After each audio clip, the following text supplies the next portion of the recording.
Welcome to Hurrdat Sports Live. And up ahead, maybe a 2-on-1. Here's Willis with Nylander. Willis in. Willis in front. Scores. William Nylander's got his 30th. And the Leafs within one.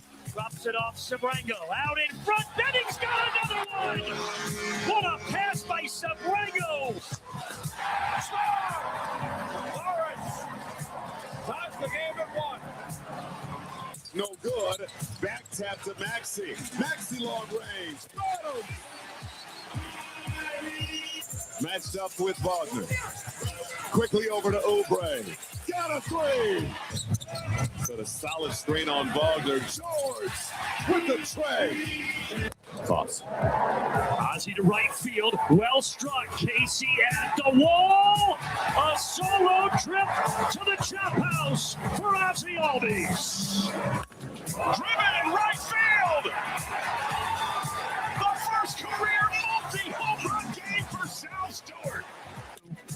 Drill deep to right field. Going back Adele. Track. Wall. See ya.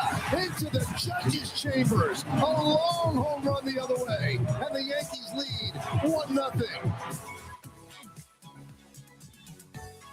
Good morning. Welcome in Hurrdat Sports Live, presented by Nextgen Male Medical. That's DB. I'm Ravi Lulla here at Hurrdat Sports HQ. What's up, DB? How we doing? I'm doing all right. How are you? I hung out at Nextgen way longer than I think they wanted me to yesterday. Yeah, you have a little extra time yesterday? No, not at all. Decided to make a little extra time? Yeah, I was having a mini meltdown.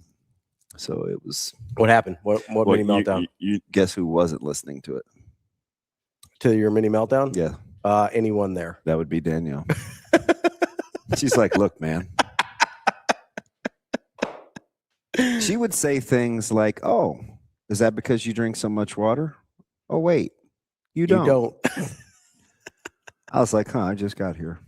How do you know what I'm going to say? Just slapping your hand already. Yeah. Right out the gate there, huh? No, but I'm on this. Gotta keep watering the bamboo. I do, Coach D. I miss you. I am introducing fiber to my diet. Okay, that's important. Fiber's good. Apparently more important than I thought. Yeah, fiber's pretty important. And where would I get it? Yeah, that's the thing, is you don't eat vegetables, so that's like that's the So you almost have to supplement there if you're not going to eat vegetables. Nick and I are experimenting with some things. Yeah. Yeah. What are we experimenting with? It's IMFA something. It's fiber. Oh. And like a little supplement? Uh-huh. Oh, nice. There you go. Yeah. So I'm one of those people that needs to knock this off because it almost killed me with my anti-inflammatory. Uh-oh. And I'm not the only one in here, so don't even start. You damn it, you stream people. If a little's good, a lot is great. Yeah, I'm not doing that anymore. That's not the case. Yeah. Sometimes a little's good and a lot will kill you. I think death is a reach, but I mean, probably with fiber, yeah, but or you could the anti-inflammatory, because I did double up. It depends on what it is. A lot of anti-inflammatory could be real bad news. What's the script? Yeah, it could be real bad news. If it's not over the counter, then yeah, you could be in some hot water. It's all good. It's all good. We made it through the night. You made it through. Barry Manilow looks like, and look, I can make. How about this? Yeah, look at that. It hurts like hell. Oh, so when he said don't force it, you're just like a little is good, a lot's better. Yeah. So this was the litmus test. How about that? You know. Okay. You look like you're lifting one of those like 30-pound mugs. Why is that funny? I just had. You're an idiot. No. Thanks for the encouragement, you guys. No, I'm really proud of you. It is way better than Monday. You're so phony. but okay, so have you seen, I think, the movies Men of Honor? Oh, yeah, with Cookie? Yeah, with Cuba Gooding Jr. And like at the very end when he's in the scuba suit and he's like, a Navy diver is not a diving man. He's a salvage expert. Yeah, and it's Robert De Niro's guy having him walk towards him, and he's like, "Give me my steps, Cookie," and he's just going like, "That's what it looked like." You picking up that cup? That is Shane. Are you getting chicken goose eggs, pimples. Great scene. Phenomenal scene. Chicken sandwich. That is, I reenacted that whole scene on a show once. It's a phenomenal. I didn't even know you liked that movie. From the time that he from front to back. Yeah, on Half That Diver, the whole 9. Yeah, Really? This good, is one of really my good movie. It's one of my favorite. It's a top 15. Jake, It's safely a top 15 movie scene. Jake, I got you, bud. I got you. It's a great movie. Now the movie's overrated. Great scene though. But that scene is incredible. So that was one of those shows where I'm like, okay, is anything flipping good ever going to happen? Yeah. Every time I saw Chief Leslie Sunday, he had one less stripe. He drank a little bit more. His wife was getting uglier every minute in the movie. Like Cuba Gooding, nothing good was happening. Yeah. This guy was putting together pipes and screws in 38-degree water. They're cutting his bag. The dude that stood on the loft that overlooked the thing, I wanted to push him off. The super old dude? Yeah, I was like, I wonder if I climbed up there. First of all, would he see me? Because I don't know. And I had just pushed him off the tower. Yeah. But that scene was fantastic. How about the 4 minutes where they held their breath and your boy was getting a nosebleed and almost killed himself? Yeah. No, yeah, that movie's sensational. It's a good movie. It has, I will say there are some scenes better than the movie. Yeah, as a whole. But that last scene is up there with a Few Good Men's courtroom scene. Yep. Maximus Decimus Meridius in Gladiator, where he turns around. Commander of the Armies of the North. General of the Felix Legions. Arguably my favorite loyal servant to the true Emperor Marcus Aurelius. When your boy Robert McCall sits down at the restaurant table with the broken bloody glasses and he goes, father to a murdered son? No, not that part. He goes, husband to a murdered wife? He's not coming back. That's tough. I can go brick by brick, dollar by dollar. Then he tells the story of the orphan son that kills this good man. And he closes out with, I promise someone I've done some things I'm not proud of, Nikolai. I mean, that is like one of the greatest scenes in a movie. Mm-hmm. But now he tries to, I follow a deal on YouTube that has like Equalizer clips. He has some great one-liners. Yeah. Like he just, you know, in Equalizer 3, he's talking to the guy in Italian and he's telling him that the men's they're pointing the gun too close to them. Mm-hmm. They don't even know it yet. And in 90 seconds, they're going to die.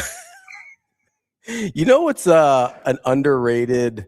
So the scene in Taken, the phone call is good, where he's like, I have a particular set of skills. But the underrated scene in that movie is when he goes to the guy's house. Oh, and with he hears his wife, and he hears him say good luck.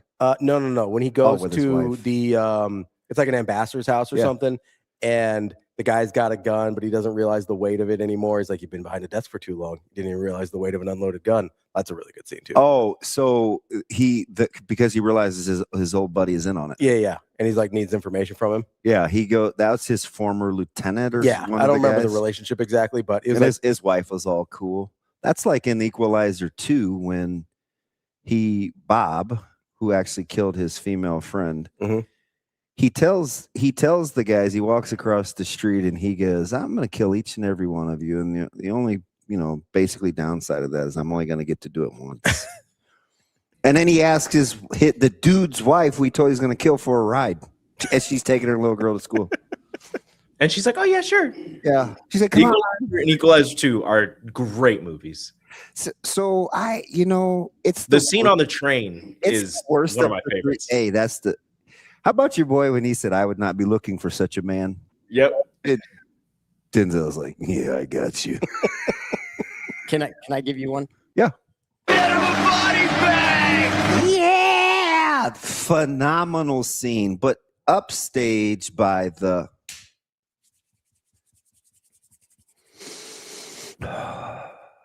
that was the scene in that movie.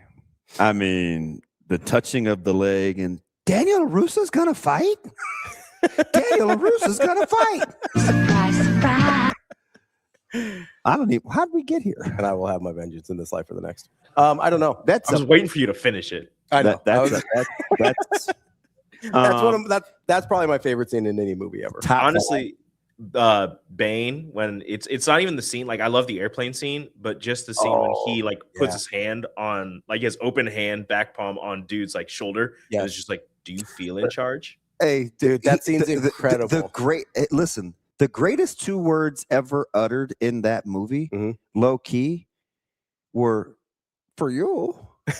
When he asked him if it would hurt if he took the Will it hurt if I take your mask off? Oh no, he goes, will it kill you if I took your mask off? He'd be like, no, but it'd be incredibly painful for you. But I love that scene though, where he goes, speak of the devil, he shall appear. Yeah. No, he's just like sitting there and like dude's talking, like telling him what he has to do, and he just puts his hand on his shoulder, just gentle, and just goes, do you feel in charge? I paid you a small fortune. And it's just like, you power over me? Yeah, and it's just like you can see it in his eyes. It's like, oh, yeah, he's like, oh, I bleeped up here. I messed up. I may have miscalculated. You know a scene that's gonna get me to run around the room. What's that? Shane knows it. It's your boy's reading to his wife. I'll see if you can get the movie. He's reading to his wife. She's not really paying attention. Her eyes are closed. She's a little sleepy. So he's just reading books to her, and he doesn't read very well. And all of a sudden, she wakes up and she goes, "You look so tired." He's like, "Hey, well, I've been thinking, you don't want me messing with Creed anymore. I'll make some other kind of way." She's like, "Come here. There's one thing I want you to do for me. Win. What are we waiting for? Take us." Now that is like sprint worthy. That one's good. I will say you started to do it, but that whole scene with Bane and Batman in the original fight where he's like, I wonder which would break first, your spirit or your body. Incredible. That whole scene's incredible. Turned out to be his back. Yeah, it was his body. It was his spirit. You really adopted the dog. Worthy one? Well, yeah. Get to the chopper! No. Although I was born in it. Quietly Molded by it. Slept on Predator. That was a pretty good movie. I don't No, you're exactly I don't right. really do 80s movies that much. It's just they're not. You're such a snob. They're just not my deal. They don't hit right for me. They don't do it for me. A couple good ones, Weird Science. I'm not saying there's no good 80s Give movies. me the keys, I mean, drive. in general, kind of the vibe, And the family jewels, the aesthetic, the whole thing just doesn't work for me. Yeah, I think that's vintage you. I mean, hey, listen, I get it's a me problem. I'm not saying they're bad movies. They're not just a super wet blanket. They're not for me. I thought you would come with more joy too. I am. Look, I got my Warrior shirt on. I got where'd you dust that thing? That thing is. I have some wrinkle free in my all encompassing Rambo shaving kit in the car. It was in a clothes basket. Yeah, that Joker was in the bottom of something. My boy Evan Stone got this for me. Yeah, and then I'm also wearing the vintage Curry 2s. This is the confetti birthday cake versions from his unanimous MVP year. 1 minute it's birthday cake, the next it's god dang flowers. Yeah, I'll wear my Magnolia tennis shoes in here for you at some point. Hey, and we can call him today because I know he's open at like 9:30. You need to speak some life into Micah. Oh, what's he doing? Well, it's funny. So he had to pull down a tweet. Oh, okay. That he didn't want to put up. Okay. He did not want to tweet it out. Was it the Iowa State one? Nebraska. Oh, okay. His brother encouraged him. He's like, "Hey, this is how you got to do this thing, especially with who's coming in and this, that, and the other." It's just the three of us. Yeah. On this text, and so begrudgingly, Micah tweeted it out, and he obviously they're following him, and so they watched it, and he had to pull it down. And this dude goes, I gotta find it because in vintage, he sends me the screenshot, right? And they're talking about like the wording and this, that, and the other, and he goes, just kind of why I wanted to make it more general, like in terms of not specific teams. Wasn't really necessary. It's all good though.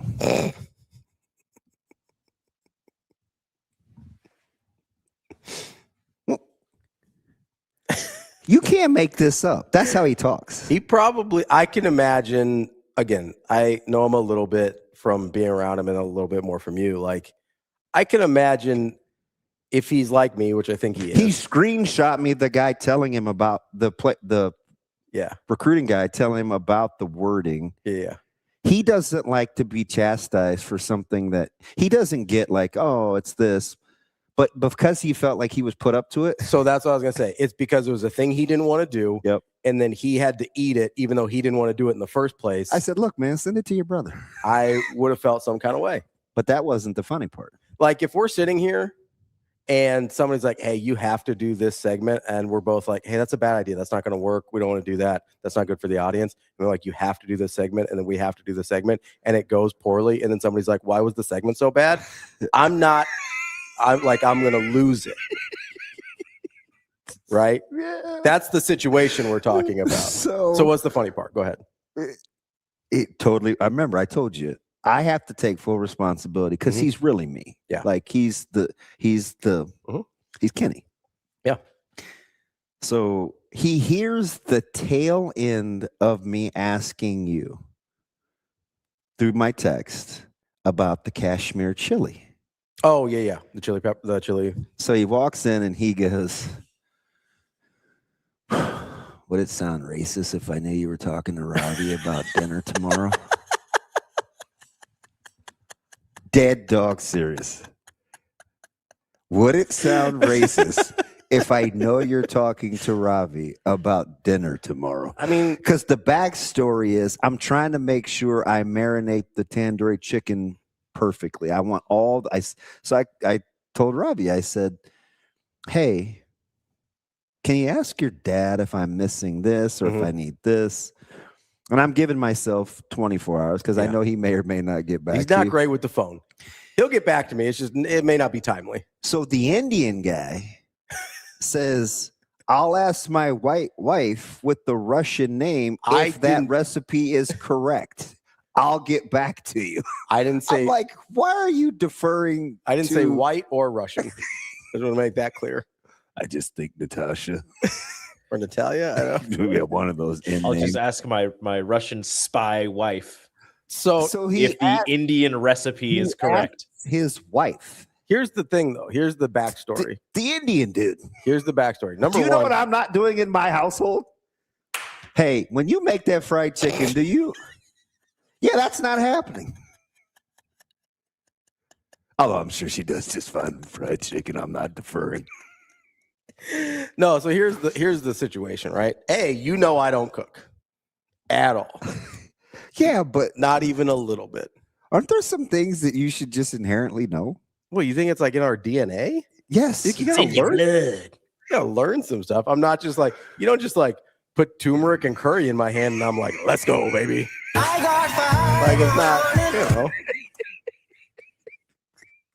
Maybe whenever I decided that I wasn't riding with Gandhi and Mother Teresa, they're like, we're taking that away from him.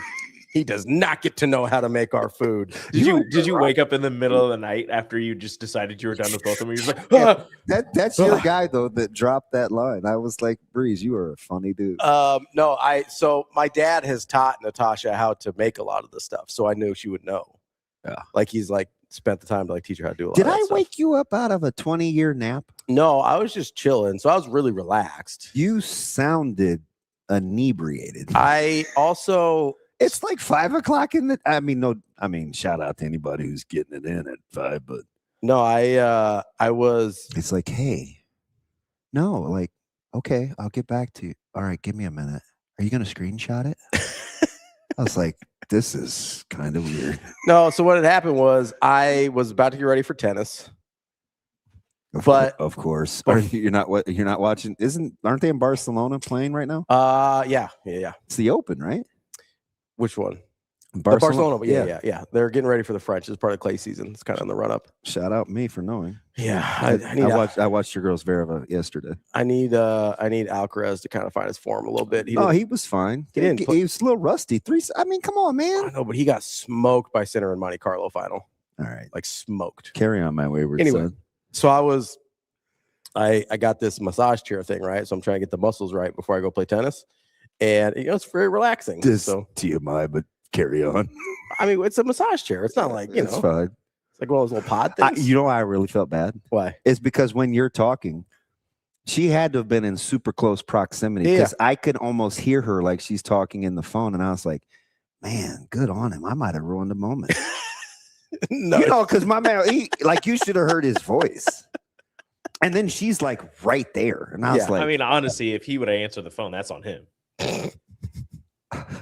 Yeah, I'm gonna be honest with you. If there was a moment, that's on you, man.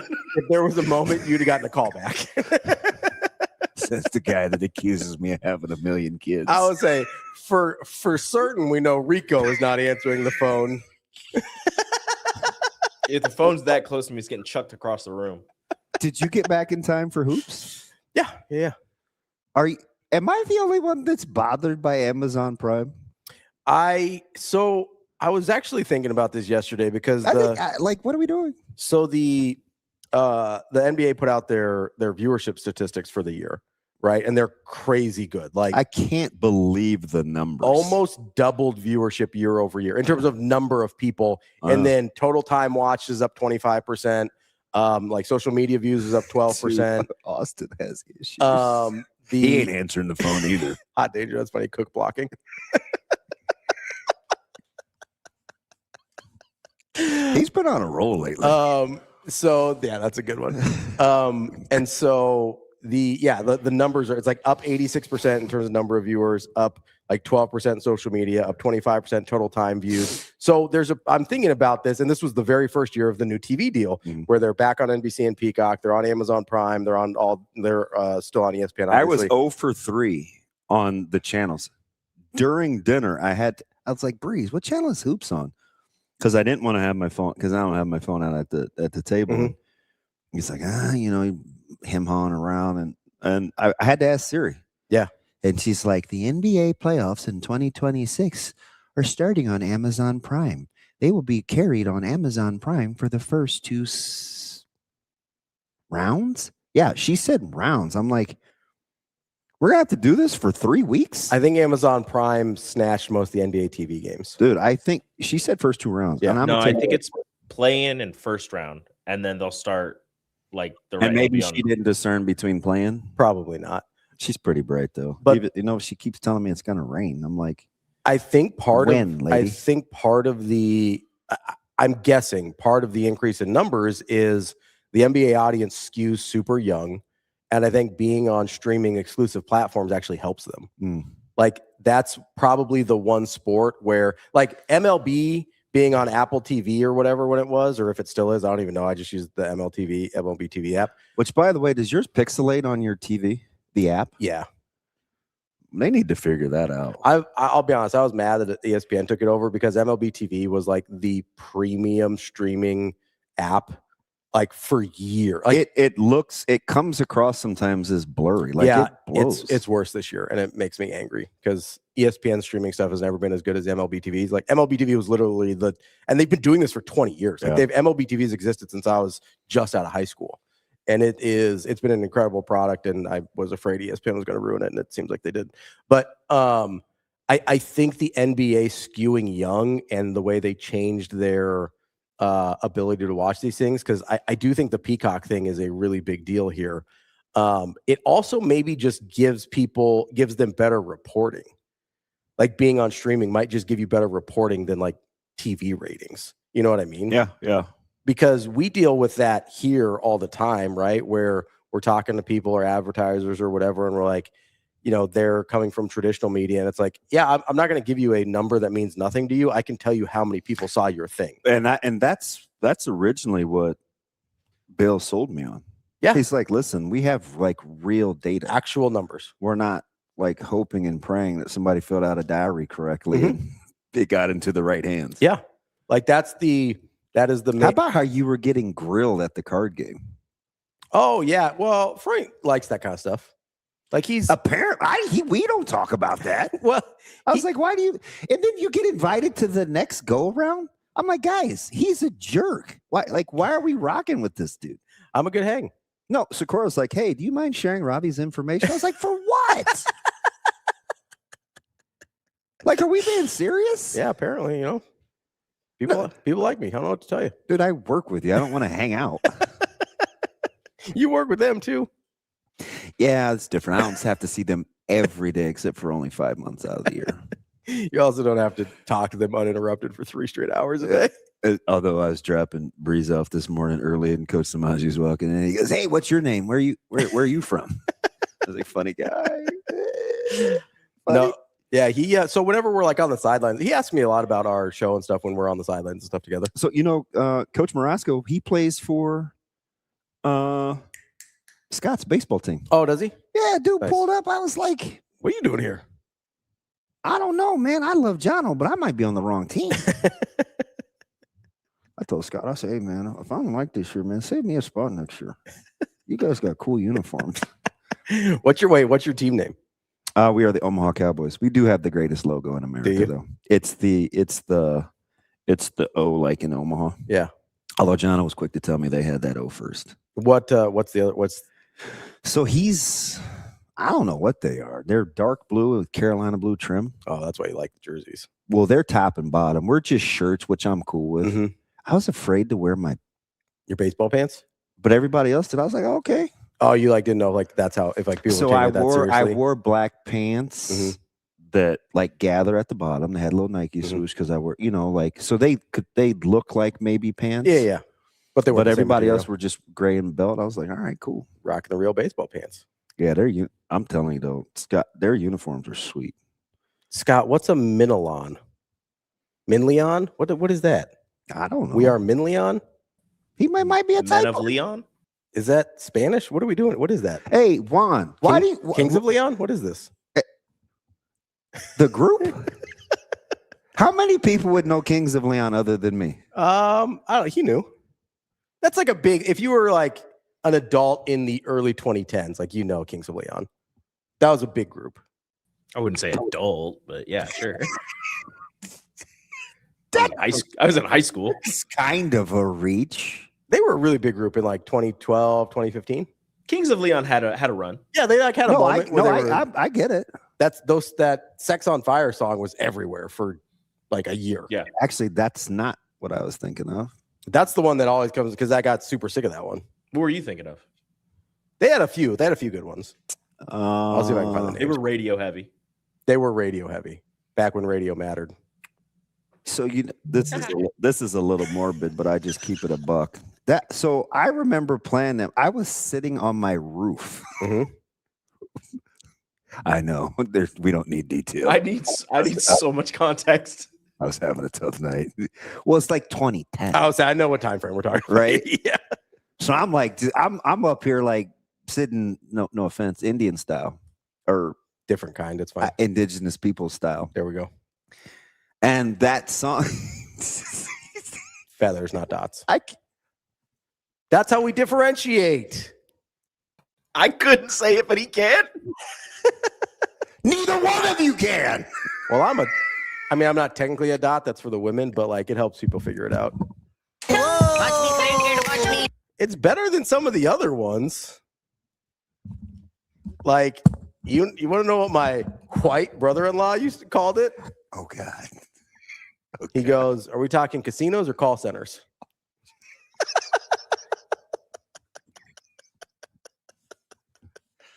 Which, you know what? Fair. Okay. Although that can get a little tricky because a lot of Indian people own hotels. So you get casinos and hotels, they're pretty closely related. Actually, a lot of people from my particular state in India are big into hotels. The Gujarati people are big hotel people. You doing all right over there? Yeah. Dude, you're crazy. What? They're my people. I can say it. At least half of them are. Just want to talk about basketball and finding it on Amazon Prime. It's fine. Wait a minute. DB was the circa pre-haircut argument liquor store visit. What What is Juan? I am not following along. I have to go back and get it. I think we need to like you. What? Are your parents out of the car yet? Oh, I think they. Yeah, probably. They're probably fine. My dad would think this is funny. My dad likes this stuff. I told you. I told you about the stand-up joke I did in high school, right? What? So I did a talent show in high school when I was a senior. Is this like the funny fat kid thing where you try to be funny because you don't think people like you? Oh no, I knew people liked me and I was funny. That's why people liked me. Of course. Listen, it killed. But no, so I did stand-up for my talent, and my dad was in the audience. Oh God. And this is, I don't even know if I should do this, but here we are. Anyway, we'll take a break right after this to see if we're still on the air. I'm Indian. I can do this. And my dad approved the joke, so it's fine. I'm talking about how, I'm at the time at Millard North, like I'm about as dark as it got outside of like Jermaine and Cliff, basically. So I was talking about some of the challenges of being, a minority at Millard North. And, I was like, it's really not that bad for the most part, but every once in a while there's some weird stuff that happens at home. I was like, sometimes I'll catch my dad on the phone and he's always talking in, his native languages, where it's like Hindi or Gujarati to his friends on the phone. And then, but like he'll say American things in the middle of it. And so he goes from talking in like pure Hindi or Gujarati, and then we'll hit you with like a Carlos O'Kelly's just out of nowhere. And so it sounds like Carlos O'Kelly's. And it's just like, bam. Oh, we lost DP. And my dad is in the audience when I do this joke. And he thought it was very funny because he knows it's true. Because I don't know any of the Indian languages. Otherwise, I'd have just talked normal. But that was, yeah. And all these hoes laughing like so funny. What is... That's just, that's kind of like The Simpsons, like the noise they make when they're, when Apu's talking, basically. That's kind of where I was inspired by for that noise. I have so many questions. I mean, I'm open to it. Why Carlos O'Kelly? I don't know. That was the place they always went to when I was in high school. They were just like Carlos O'Kelly's. I don't know why, but that was like Fajita Crisp Pizza. That what was I like used to order. Their spot. Anytime they're like figuring out, hey, where are we gonna meet up and talk about buying hotels or whatever? They were like Carlos O'Kelly's. Let's do it. Can you do the Indian words again for me, please? Just one more time. Let's not. Just one more time. Juan, I don't know any Telugu speaking individuals that I'm aware of. Who? Telugu, it's a dialect in India. How does Juan know? It's actually, so he might be a Bollywood guy. A lot of the Bollywood movies are in Telugu. Oh God. Yeah. You want to set the lineup or? Oh yeah, coming up at 8:45, we got Brian Edwards from Major Wager, and then at 9:00 we got Michael BRUNTZ from Husker 24/7. Oh, you doing okay? I'm fine. Ravi. Dude, my dad has a great sense of humor. Like, he doesn't care about any of that stuff. So in 05, yeah, this is 05, they were talking about buying hotels. You just kind of, dude. So when we were cleaning out my parents' house, I legit found he almost bought like a hotel in Iowa, like, because he's like, hey, Ravi, you're in charge of like cleaning out the office, make sure there's no documents, and like I found basically a signed offer sheet to buy this like hotel in Iowa, and I was like, Dad, what is this? And he's like, oh yeah, we almost bought a hotel, but it didn't work out. I'm like, what? What? Like Austin actually seems probably like a normal person. They probably talked about. What do you mean? They probably talked about some other stuff too, but okay, that's fine. I don't know. Apparently, Juan's boss speaks Telugu. Oh, there you go. Depends on what part of the country. How does that conversation come up? Hey, boss, what dialect is that? I mean, Juan, it's Telugu. So it kind. It's probably not his voice, but it. I don't know. Like I don't think my dad has much of an accent anymore. Like I know, like other people hear it more than I do, but like he doesn't have the like over when he's speaking English. Doesn't have like the over Indian accent that he's been here for 60 years or 50 years basically. He's been here a long time. Well, and I'm gonna go back and scroll during break. I need to wipe the tears out of my eyes and start over. Yeah, Husker P is right. Half the hotels on I-80 are owned by Patels. in the state of Gujarat, basically it's like half Patels. You gotta watch HP. He's a walking Rolodex, and he's pretty out there. It's like half Patels and half Lullas. Like Patels do the hotels, we do the education systems. My family over there runs a school. It's called Lulla classes. I'm an educator just like you, DB. Yeah. Let's take a break. That's Steve B. I'm Ravi Lulla. Let's Hurrdat Sports Live. It's the declaration of deals at Edwards Jeep and Ram Village Point in Council Bluffs. Lease the 2026 Ram 1500 Bighorn 4x4. Returning lessees just $389 a month. Non-returning $449 a month. Zero down. Shift into spring with deals this good. Only at Edwards Jeep and Ram. Or lease the 2026 Jeep Wrangler Unlimited Sport S 4x4. Zero down. Returning lessees just $319 a month. Non-returning $369 a month. Don't wait. Declaration of deals won't last. Get to Edwards Jeep and Ram at Village Point in Council Bluffs today.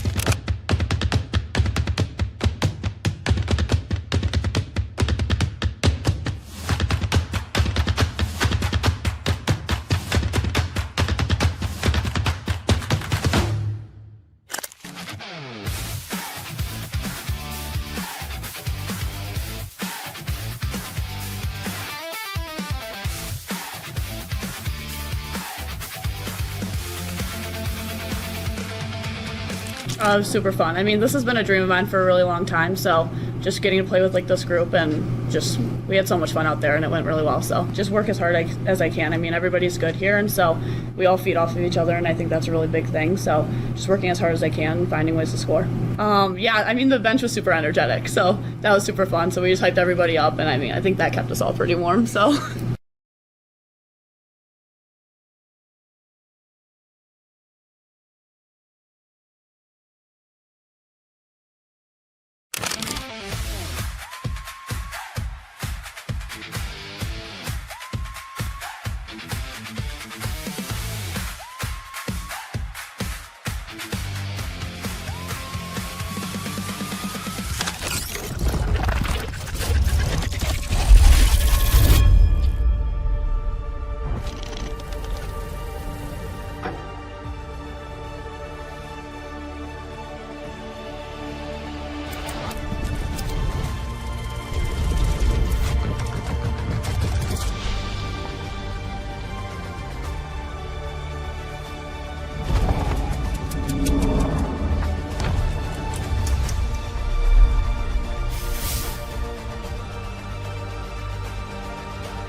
You're listening to Hurrdat Sports Live.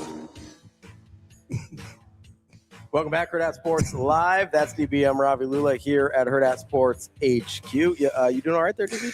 One of the I just was trying to go back and catch up. I still don't, I'm not sure on one, but did you see Turmeric and Curry is the nickname for the Splash Brothers? No, I didn't. It's A-Train. Oh. Okay. Wait, so is Clay turmeric? I don't know. Who's Karma did? I'm just trying to. Or garam masala. All the things I used last night. I was just trying. I think need maybe a. It smells amazing. I even cut the slits in the thighs. Did you? Yeah. Yeah. I mean, I went all the way. Yeah. I got my skillet seasoning already. It's ready. I have a big cast iron. Yeah, ready to rock and roll. Get the nice color. There you go. Well, I'm gonna do one pot too. Put the rice in there. Yeah. Yeah. Big one pot guy. I mean, I do Google on TikTok a lot of one pot recipes. Yeah. Yeah. I'm really trying to get my composure. You just trying to. Do you need me to talk about Steph Curry for a minute? Would that make you feel better? The chat is awful. Well, I think there is. It's awful. I think we found our people, that have the same it is general sense of it's just not for the faint of heart. Debauchery that we do. I think that's the you need to stop saying we. you really do. I mean, you come back every day. At some point, you're complicit at the very least. Oh, I have got to hang out with Juan. Todd says we just follow your lead. No, not me. I'm terrible when I'm scared. I mean, between you, Rico, and Austin together, yeah. Like I can't. When I can't control it, it's. Here's what I mean. Here's my thought process. Right?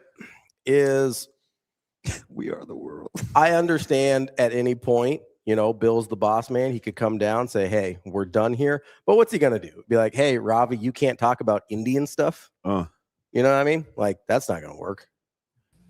Who's supposed to be the adult in the room out of us 5? So, because obviously it's Sasha, but I'm not counting her in the 5.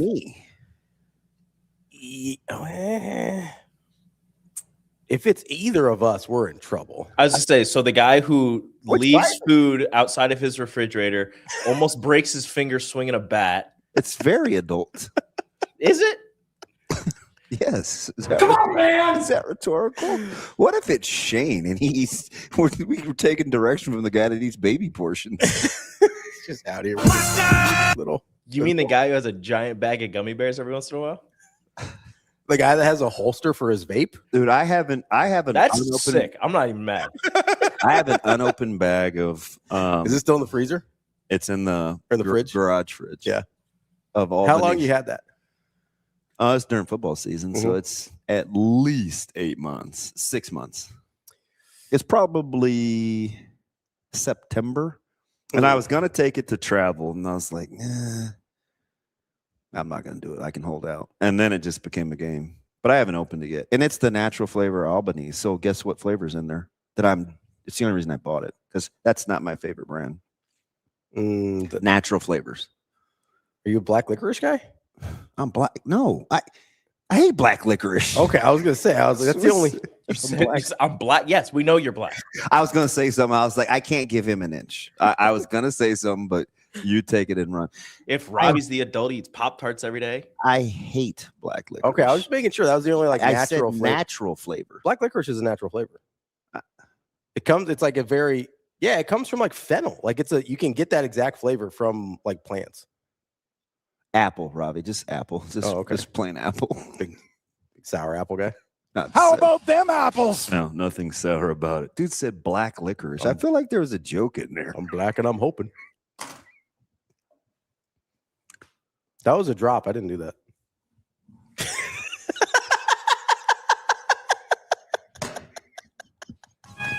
I'm black and I'm hoping. See? Shane's trying to get me in trouble. He's not the adult in the room either. Here's the problem is if you want to be you want to be a racist so bad. Not at all. It's an equal opportunity of you chomp at the bit. Here's the thing is we misunderstand racism. Oh, this. Hey, Ravi, I got a question. No, this will be fantastic. I'm all in on this.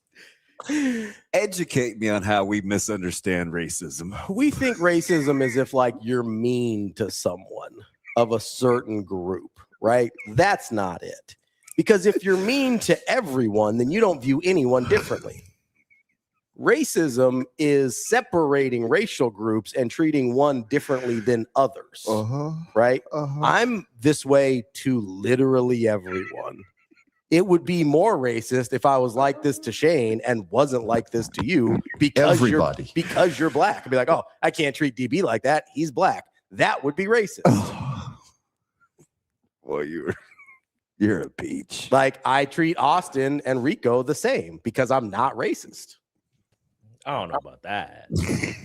Which part? That I treat you the same or that I'm not racist? Makes sense to you. Oh, you didn't know? We misunderstand the term. I do. I I think we're like, oh, you're mean to this person. That person happens to be black. You must be racist. Like, no, I'm a dick to everybody. Equal opportunity. That's the truest thing you've said. That's 100% accurate. Like, yeah, you are definitely a Richard. Robbie said you can get equal rights and lefts. That was funny. Oh, this totally got it. Yeah, licorice is a plant. Hot Danger told me. I don't have any idea what's going on. I wouldn't worry about it. Yeah, KP said everybody can get it. That's my point. Not racist. Yeah, it's fine. Equal opportunity. I'm. This is gonna be a weird segue, but did you watch Shohei at all last night? No, I was watching hoops. Didn't catch any baseball. Yeah, because you can't quad box because of the stupid Amazon Prime. Yeah, and I didn't want to go downstairs to the multiple TV setup. I was watching upstairs because it was late. So no, you were apparently comfortable, remember? Well, I was after.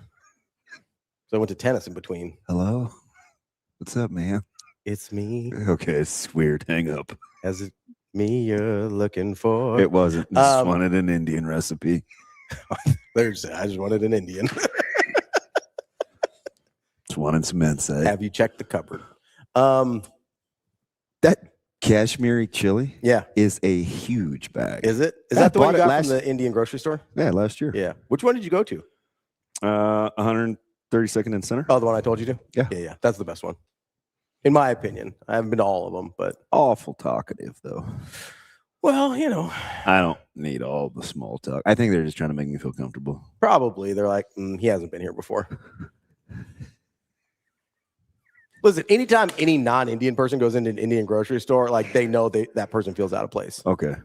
My sister-in-law goes in there sometimes, and it's just like, whoa, what's going on here?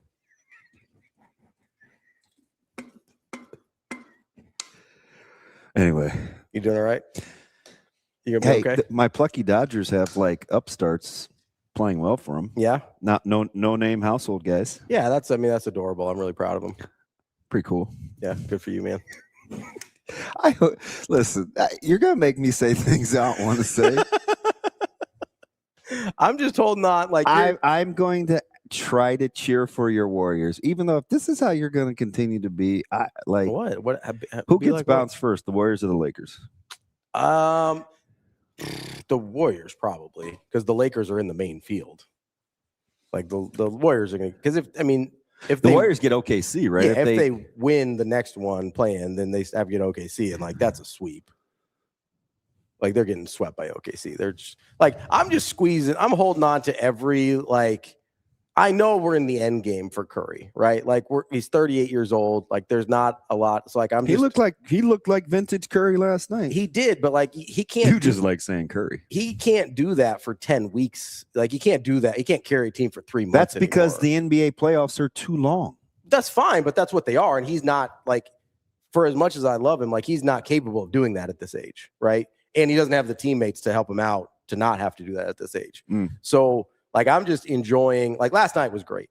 That's why I wore all the Warriors gear. That's why I wore the Curry shoes today, because I understand. Like I only get so many more of these, and I will enjoy every single one of them. I'll take my 7 for 12 from 3. I'll take my 35 points, and I will cherish that. Like every vintage Curry performance I get from here on out is just, wow. That's kind of where you're at with him. 100%. Like I unless with this particular team, like unless they go out and get like a Giannis or somebody, like this is what's left in his career. Like I am fully aware he doesn't have the juice to carry a team to a title on his own anymore. That ship has sailed. That's why I was so pissed off at the front office for so long, because they were pissing away the last few years that I thought that was a viable possibility. And then they're like, oh, don't worry. We got you also super old Jimmy Butler. And what about 75-year-old Al Horford? Does that sound good? And what about Kristaps Porzingis, who has a disease that no one knows what it is, so he plays like once a month, and that's not what it is. And they literally just like label it mystery autoimmune disease. That's all they say. I know what it is. No, you don't. Stop it. I don't like him. Salty ass Knicks fan. Good morning again. Like they didn't do him any favors. So every time I just get to see him just drive-bys, drop like a 35, 40 burger and enjoy. What if Porzingis is really not well? I said, listen, this is not a commentary on his health or how I hope that he recovers. It's like he can play like once a month. That's like he's not playing a lot. What do you want me to do with that? They're like, hey, the only thing we can get for Jonathan Kuminga, our dumbass pick that Ravi didn't like for 6 months before the draft. I'm texting DB and Jacob and anybody who will listen. Please, dear God, anybody but Kuminga. You remember that. Oh, yeah. And they're like, you know what we should do? Let's go get Tingus Pingus. We're going to draft Kuminga, and then we're going to flip him 7 years later for Tingus Pingus. And so, like, I'm just like, what are we doing, right? You had the number 2, number 7, and number 14 picks in back-to-back drafts, and you got Kristaps Porzingis late stage, not even when people thought he might be good still. And what did that get you? Hey, how about Nebraska basketball being in the hunt for so many portal guys? Yeah, they gonna get a point guard anytime, or you're such a hater. I'm not a hater. They need a point guard, man. What happened? They need a point guard. It's pretty important. It's cool to be in the hunt. Maybe you should actually land one. Oh, you're hating too. I'm not hating. It's just everybody else is getting people. Steps. You have to. You've been in an irrelevant NCAA basketball program for 60 years. I get that. I need him to land a point guard.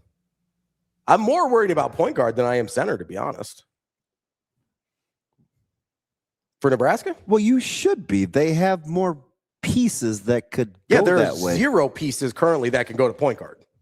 0. There are no options currently on Nebraska's roster that can play point guard. Are you happy about Bowden? Kapke? Oh. I watch BC. He has a very distinct look. I think you may like him. I don't think so. You don't think so? I don't know. Why? Doesn't seem like my guy. Why? I don't know. 6'10", active? It's fine. It's fine. That was. See, you bring me down.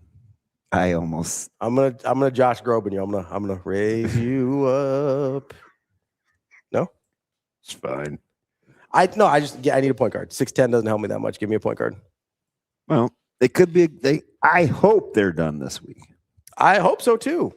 Like the longer this drags out. Not really though, because you're in the hunt for some quality dudes. I get that. I get the higher quality that you're in on, the longer that it takes. I understand that, but it also kind of makes me nervous that you can be left standing at the altar.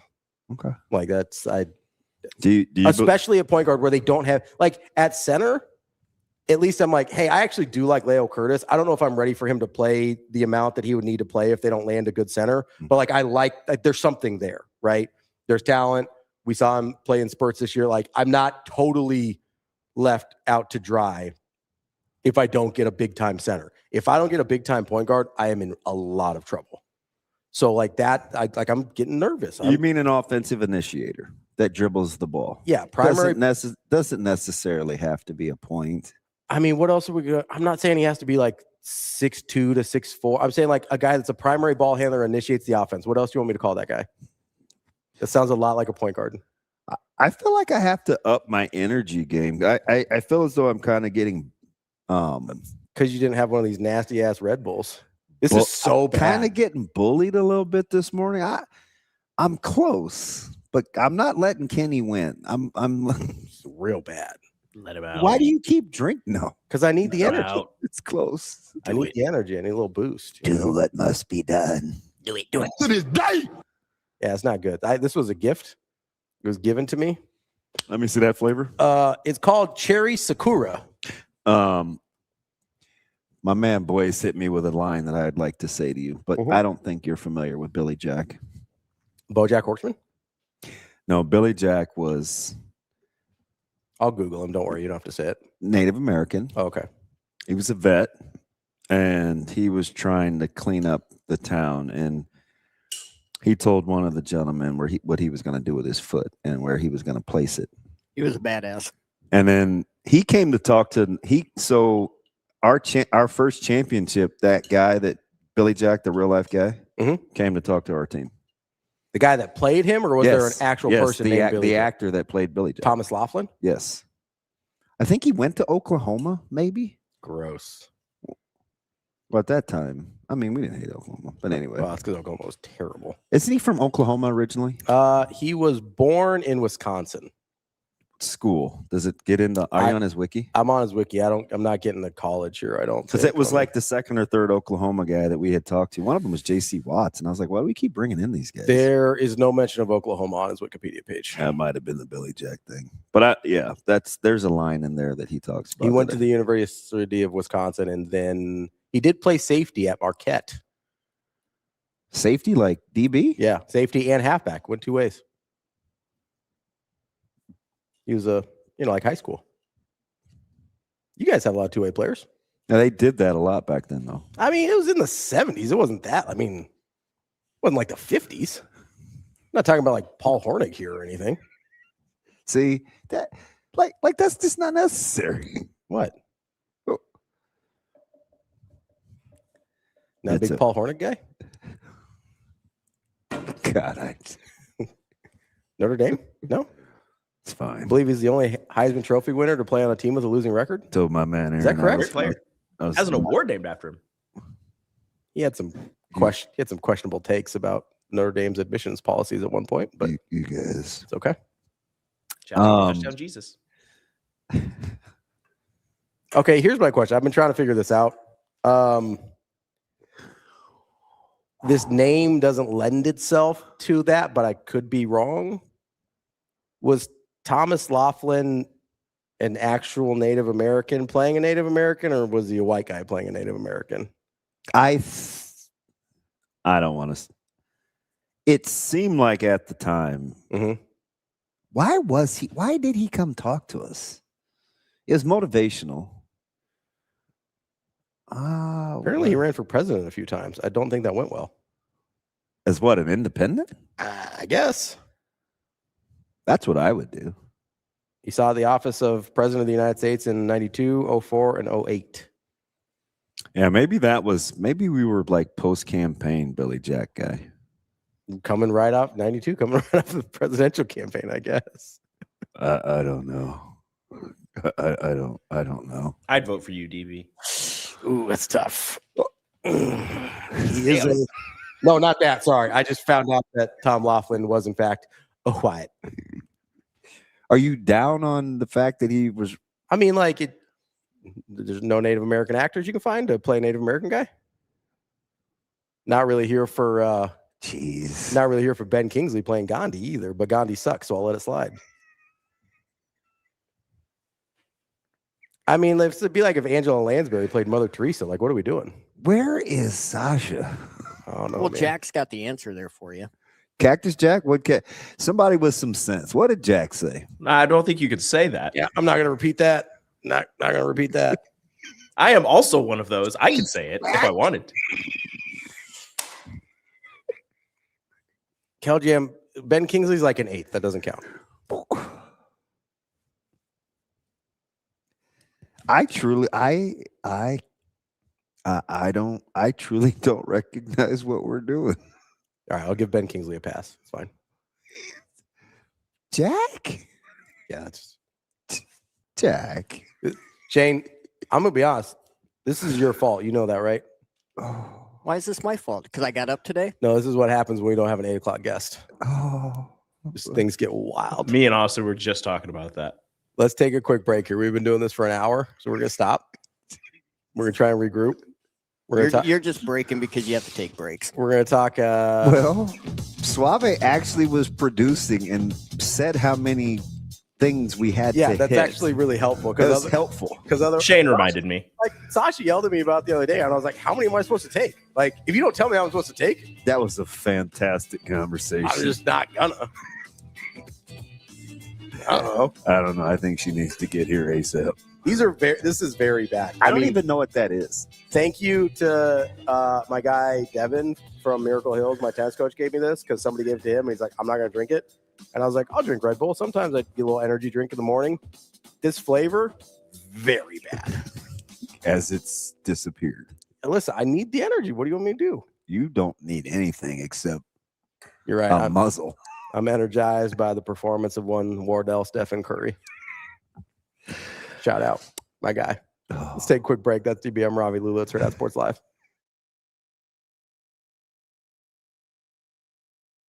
It's time to shift into spring at Edwards Chevrolet. Lease the 2026 Chevy Trax LT for just $319 a month, $0 down with your first payment due at signing, or save $2,500 off MSRP. Spring on these deals before they're gone. Drive away with more this April. Or lease the 2026 Chevy Silverado RST for just $579 a month, $0 down with your first payment due at signing, or save $9,000 off MSRP. Get to Edwards Chevrolet today. Together, let's drive.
I mean, there was talks of it, but like I think anything to get the win at all costs. That's what we're gonna do, and it was fun to do that.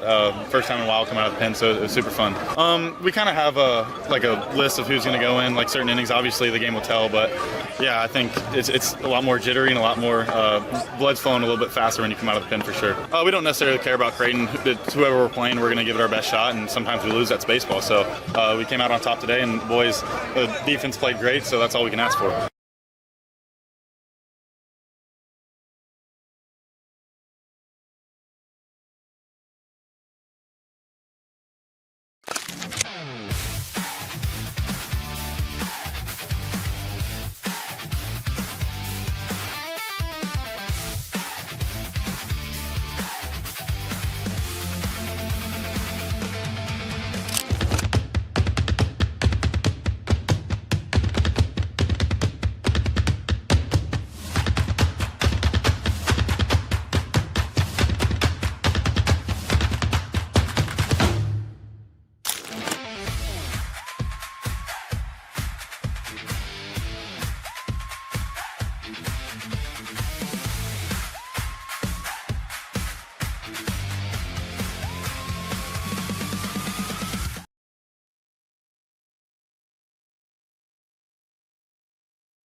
Welcome to Hurrdat Sports Live.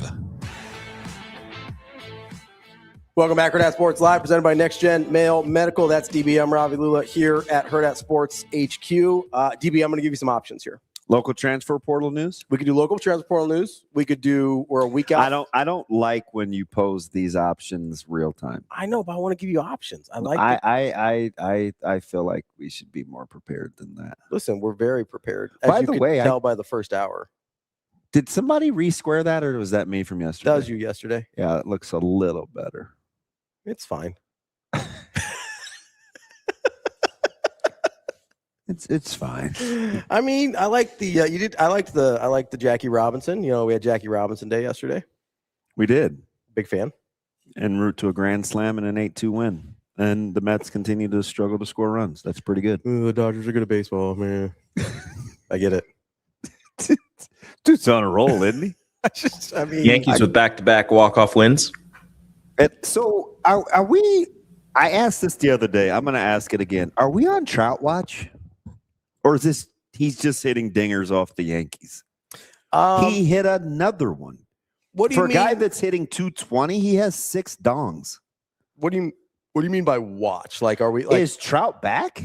I don't know, man. Like, you're such a hater. I'm not a hater. I can't ask you anything about Mike Trout without you. No, you can. I listen. If you're asking if he's back or not, I'm hesitant. Like, yeah, the 220 has a little bit to do with it.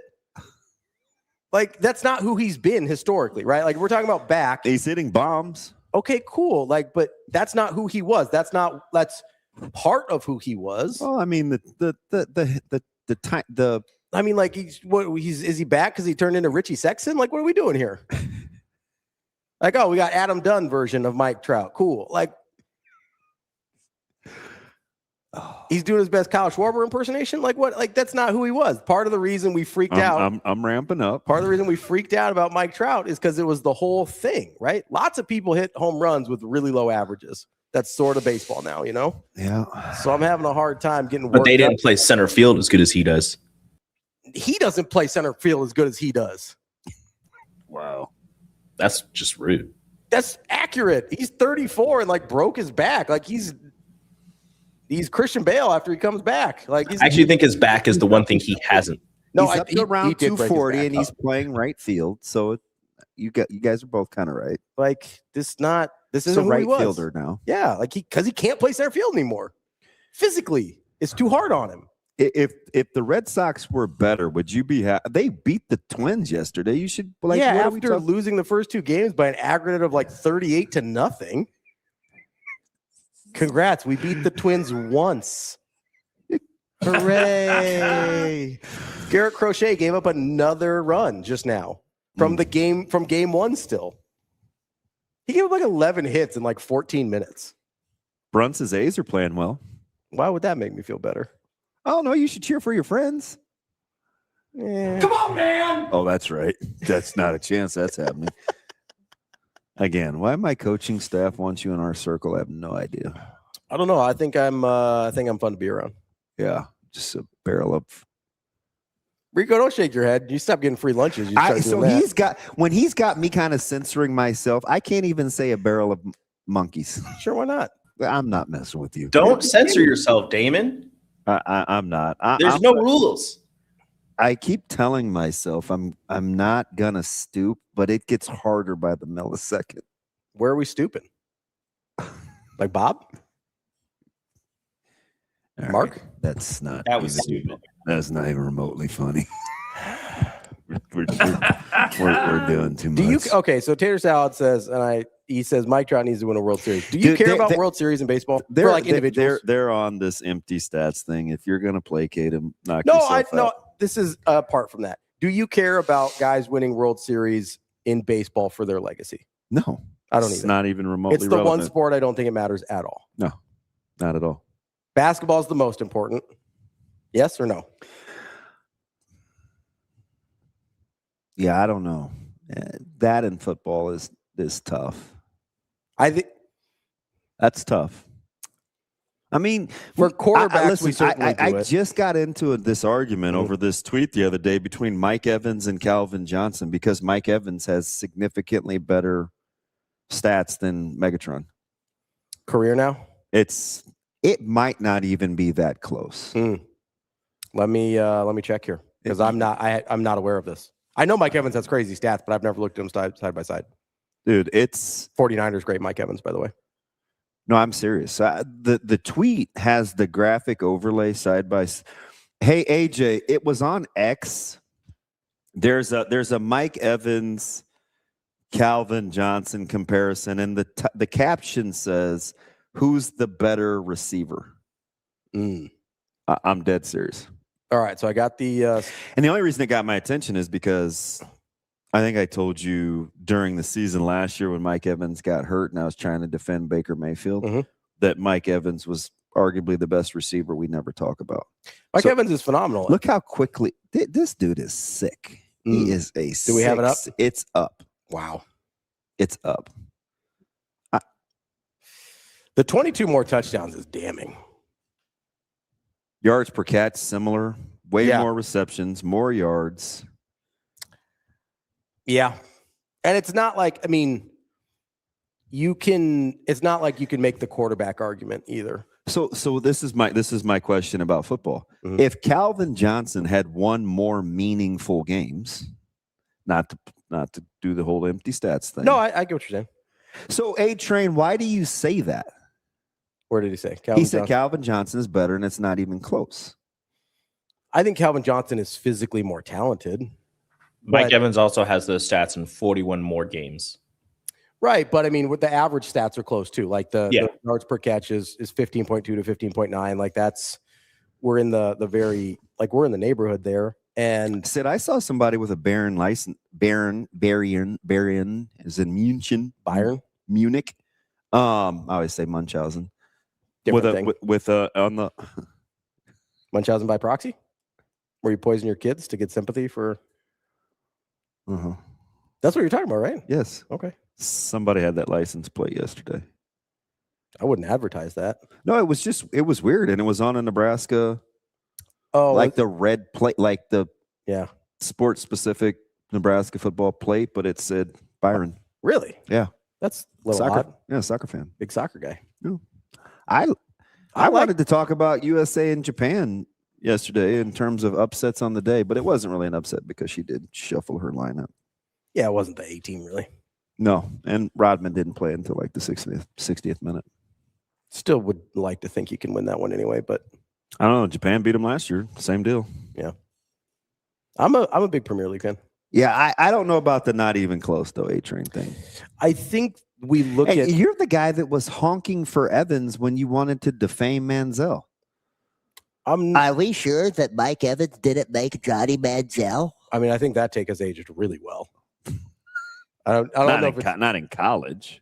Yes, in college. The drop off from the year that he had Evans to the year he's going to get it going. Do you want me to bring up the Johnny Manziel? Yeah, I do, because Johnny Manziel was fantastic in flipping college. All right, let's check year to year because you're not going to like this. Listen, Mike Evans was a great player, but Manziel's got to make it happen outside the pocket and deliver the goddamn ball. He delivered the ball. Did you watch the game? Yeah. Or you just reading stats? I watched. I don't give a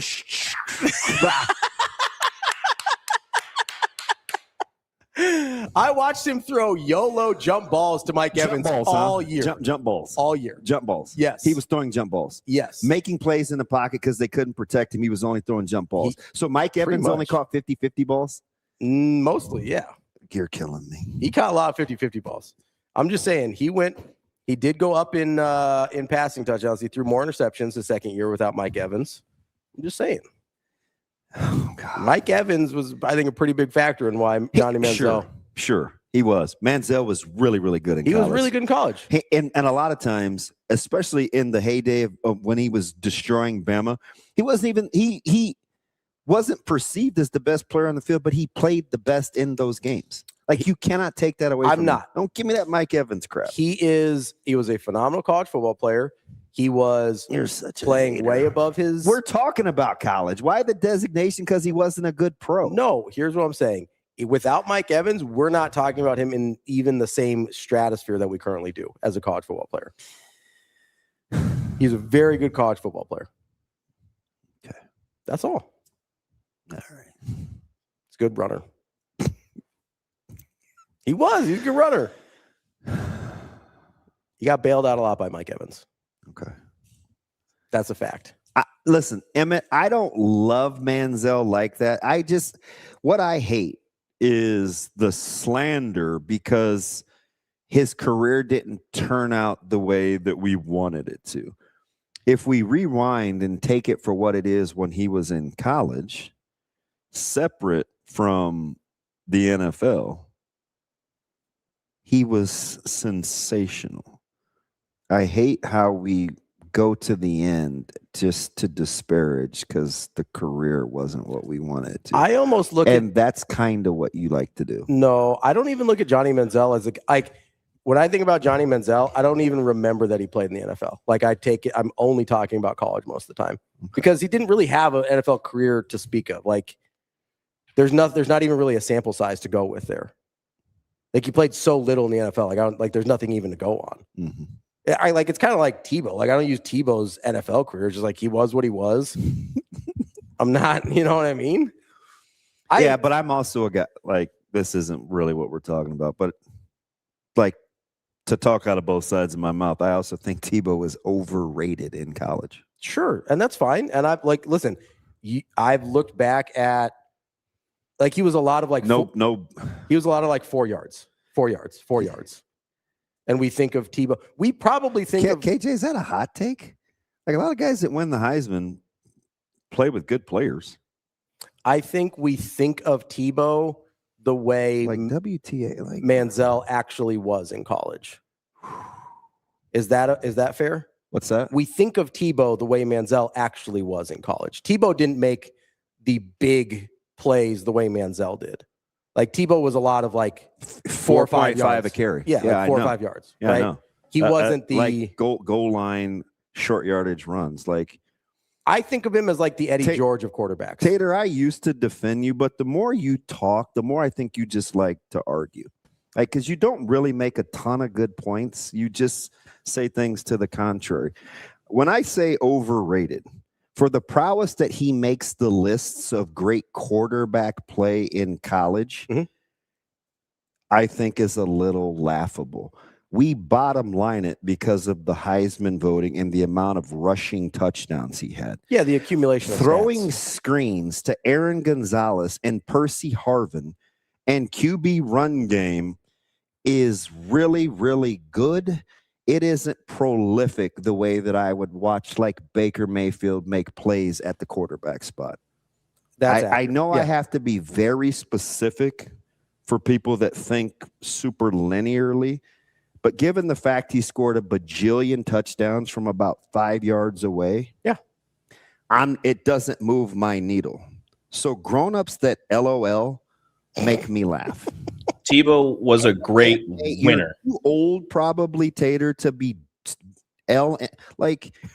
I got to know what I'm talking. I have to know who I'm talking about. Tebow was a great winner, not a great Captain. It doesn't surprise me that you're with Tater. You guys, in essence, are the same person a lot. Like that doesn't validate you. Like that would be like me saying I'm not even going to give. I'm just not. But that's why I don't drink Red Bull. You don't need the wings. So this is a pet peeve. Okay. Sometimes we even do it with our team, right? Like 94, we misremember a lot. We were not great offensively. Correct. Yeah, we've talked about this. We talk about it like, and there was a lot of close games. So I like to actually just kind of pay attention to as it unfolds, right? It doesn't matter what it is, whether it's tennis or soccer or hockey. Like how did we feel in real time? I'm very anti just looking at the box score because I hate people in our profession when they just read box scores without saying, "Hey, I'm just looking at the box score." Right? I'm not a guy that is enamored by a quarterback. Like I watched their offense. He did like Urban Meyer is notorious. Listen to a ton he's notorious for what he would fall back on in crunch time, and it was going to be QB run game, right? Yep. Whether it was power or counter or getting extra guys in the backfield.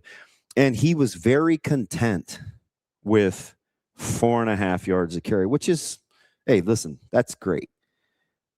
But as a running back, anything below 5.5, I'm like, number one. But two, for the amount of touchdowns he scored to the yards per carry and who he played with, I think it needs quantifying.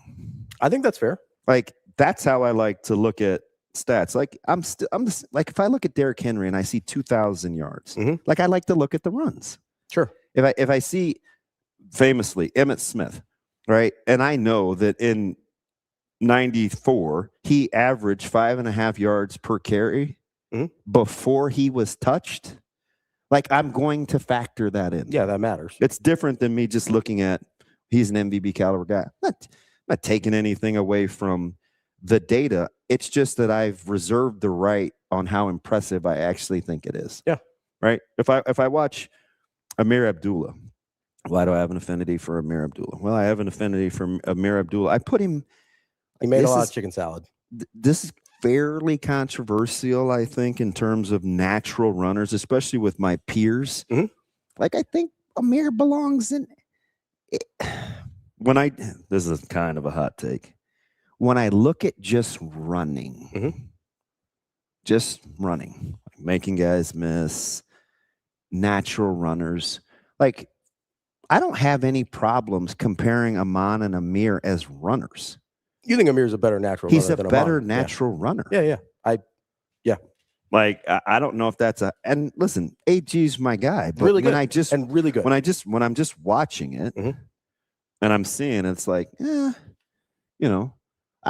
so that's the same way that I would look at like Tebow or Mark Ingram is a guy that I like to do this a lot with.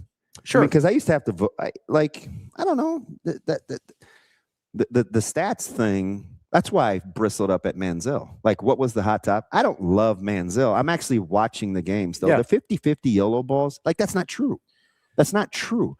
The improvisation, buying time against good defenses, like, listen to Saban talk about how he compromised his defense. Sure. Johnny Manziel. Yeah. Like, you have good players you're throwing to. There's no question about that. But it starts with the quarterback play. On the front end, I can't argue with you at all. I think a lot of those improvisations end a lot differently with anybody besides Mike Evans. No, Mike Evans was great. He was great. Like, and I'm probably, to be fair, I'm probably I'm probably thinking about a very few specific instances that stick out really largely in my mind. No, so here's the thing. Don't say to be fair. Because just say to be accurate.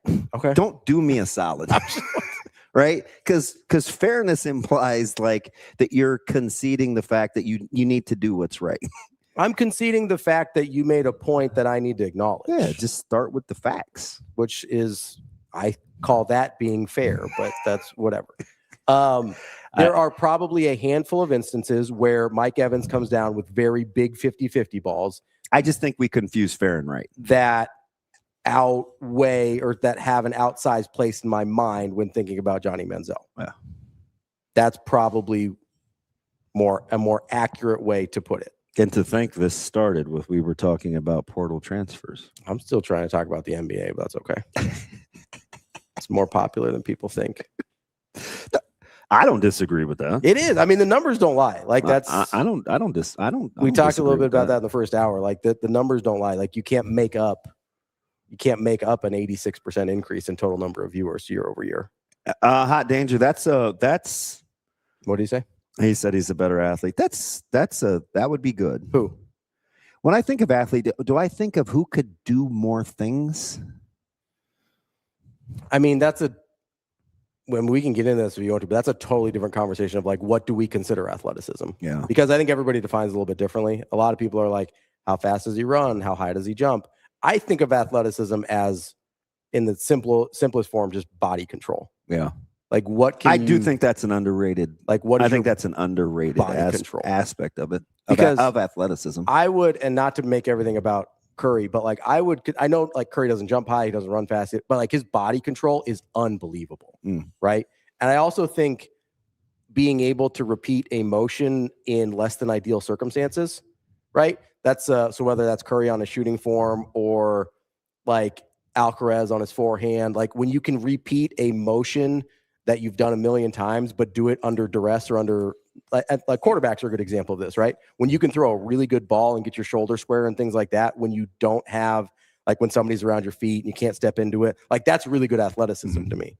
So I would like, there's certain things where like Tom Brady's never going to probably break a 5.0 and a 40, but he's got a certain level of athleticism in terms of navigating his body around a pocket and being able to get his shoulders to a place where he can throw the ball. A lot like Purdy. Yeah, Purdy, that's a good example. Yeah, like Purdy's probably runs like a 4.9 or something, but like he's very good at. So when people talk athleticism, I think body control. as opposed to 40 times. And like, if we want to get into explosiveness, I'll start talking about testing numbers and things like that. But I think at its core, athleticism is just body control. And to that point, Johnny Manziel had terrific body control, like really, really good body control. Way better body control than Tim Tebow, I would say. Yeah. That accurate? It's fair. Does anybody know Tim Tebow's average yards per carry? It's under 4.5, I think. It's 4.3. Yeah, I was gonna say 4.2 for his career. Yeah, it's not good. But he has 88 touchdowns. Yeah, because he was their goal line back. Right. So it's like he was Jerome Bettis. He was just taking snaps from center. It definitely warrants context. Yeah. Like I think it's not even out of pocket. Like if you actually, I think Chuck is right. Baker's an underrated athlete if you're talking about body control. Oh, Baker Mayfield is sensational. Yeah. But I'm a Baker guy. Yeah, no, but I think he's a, by my definition, I think he's a good athlete. Tim Tebow had 23 touchdowns on 4.3 yards per carry the year he won the Heisman. I know. And they won, and they were 9-3 that year? Yeah, they won the national championship the year before and the year after. Listen. And he gets credit for the first national championship. He was not the starter. That was Chris Leak. He was not. Like, we like to forget about Chris Leak, who won them a national championship. Dude, I've had this. This is, you talk about like wheelhouse. Yeah. These are the kinds of things that I like to do. Mm-hmm. Right? It's like, well, let's actually break this down. Yeah. I'll have this discussion every day that ends in Y, and I'm here for it. The only reason I think you can, so the part where I struggle wouldn't work, because you were talking about the place that Tebow ranks amongst quarterbacks in a lot of these lists, right? The only thing I struggle with, he's in like everybody's top 3, and I don't. He this is blasphemous, but like Eric Crouch winning the Heisman had much better. Like, he didn't have the touchdowns, but he averaged 5.3 yards per rush on his career with significantly less talent. Accurate. Yes. 3 linemen off that Florida team were top 3 picks. Yeah, the Pouncey twins, like 2 long time NFL starters. Odom, you had Percy Harvin. Yeah, like you had like that, and those defenses were really good. You know what I mean? It's like I don't mean, I'm not saying You're not saying he's bad. No, he's not right. We have to have context here. Like, you're starting with he's good, but. And I don't know if this validates or vindicates me, but I'm also the same. I try to be consistent, not fair. I try to be consistent. Listen, I get that you don't like the word. You know what I mean. I made this case about what current great player in Columbus, Ohio.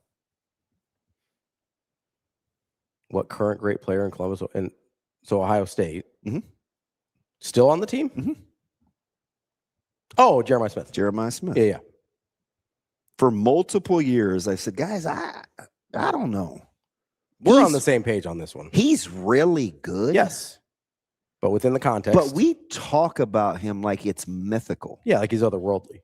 So I could use the term overrated. Yeah. And but you have to understand what I'm saying. Most people hear overrated, they think bad. That's not what overrated is. Yeah, I'm not saying he's not good. Right. That's a perception problem. Like, I'm just saying, like, when you're the way talking they utilize, I don't know. Like, he's really good. Certainly not generational. When we're talking about the context of Ohio State really good receivers, right? Like, we're starting there, and he's definitely in that group, right? But then we're talking about guys like Smith and Jigba, who's phenomenal, and Garrett Wilson, and Mbuka. It's incredible. It's an unbelievable group, right? It's incredible. So to put him all of a sudden above that, at the top of that group, like, I struggle with that. I'm not doing that. Yeah, I agree. Like, I'm 100% on board. But that's a really good example of overrated can still mean very good. Yeah. Kobe, you won't get any pushback. You won't get any pushback from me on that. And I love, you see who he just said? And I love Ryan Williams. I think he's very good. But people do, and I know everybody made like he's still only 17. Like, that was the big thing as a freshman. He's like, oh, he's only 17. You heard it every broadcast 14 times. He's really good. The thing that we've made him into is something else. Although I do like Ryan Williams a lot, though. Although I'll wait till this year, but we'll get into the better pro between Williams. The gaudy, ridiculous size and athleticism of Jeremiah Smith and the teeny, slight, really, really good player in Ryan Williams in terms of who's going to be a better pro. I've said this since they were freshmen. I like Ryan Williams a little better, personally. I do too. I do too. I like Ryan Williams a little better. By the way, but I'm also the guy that thinks Mekhi Lemon's the best receiver in the draft, no questions asked. So how is Harrison Jr. not a good pro?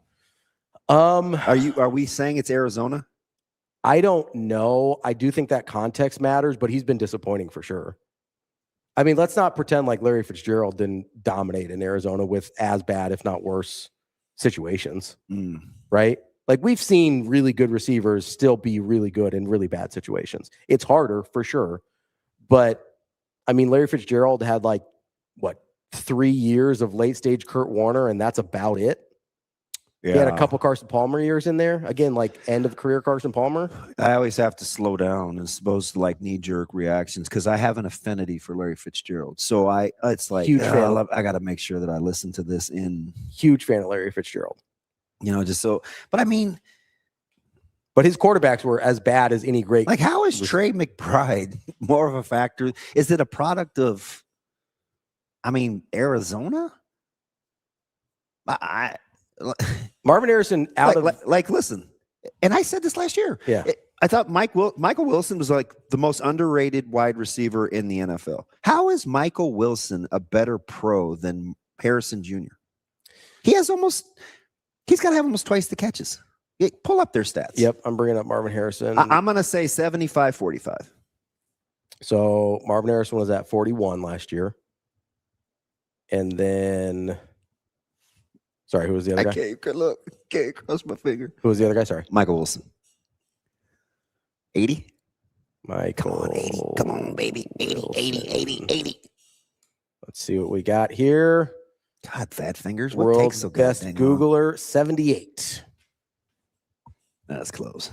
78. That's close. 1,006 yards to 6. I just say all that to say, and this is I would love to have this problem. But when you're talking about the elite of the elite at Ohio State, that is a tough nut to crack. Yeah. Because Harrison was unbelievable. We said when he got hurt, it was the reason they didn't win the game against Georgia. Yeah. Right? Oh, man, if Harrison doesn't get hurt. So, we think he's really, really, really good. Really, really, really good. And you just look at what these guys do in the pros. Terry McLaurin was an afterthought. You heard Urban Meyer tell the story about not wanting Terry McLaurin to come to their school? He didn't want him to be a Buckeye. So, that's standard. This context. And it isn't Jeremiah Smith's fault. No, this context is important, especially when we're talking about, Chuck is right. JSN is elite. He may be the best of the bunch. JSN? Yes. Hard to argue against that at this point. I'm not even talking about the pros. I mean in college too. Because you know who I thought was better? I'm not even going to use revisionist history. You know who I thought was better? Is that Garrett Wilson at the same time? I thought Chris Olave was better. Oh, Olave. Yeah. I forgot about Chris Olave. God, they've had so many good receivers. I thought Olave was better. So here's my thing with Marvin Harrison. And I don't know if this is fair or not, but it's my perception of him. So here it is. I think because of where he's come from. Who? Marvin Harrison Jr. Okay. Got the NFL dad. Super highly touted. Was told he's the guy the whole time. That's a very different place to come from than Scary Terry. Right? McLaurin, yeah. Didn't want him at Ohio State. Afterthought in the draft. Went to a team that nobody really cares about. There is a part of me, and maybe this isn't fair, but there's a part of me. I think fair is the right word in that time. I haven't heard it yet. I think fair is right. Well, you got me thinking about it now. I'm glad I got you in pins and needles because I'm just trying to make sure you were giving me anxiety first hour, and I was eating it like a goddamn. I ran out of Red Bull, so trouble now. No more cherry Sakura. Every time I hear Sakura, I think Sakura, Bana? but that's Sakura. Yeah, right? Yeah. I need to Google that. Yeah, I don't even know what flavor Sakura is, so that's a weird thing. But anyway, my perception of him as he's wearing like, you remember what he wore his last year at Big Ten Media Days?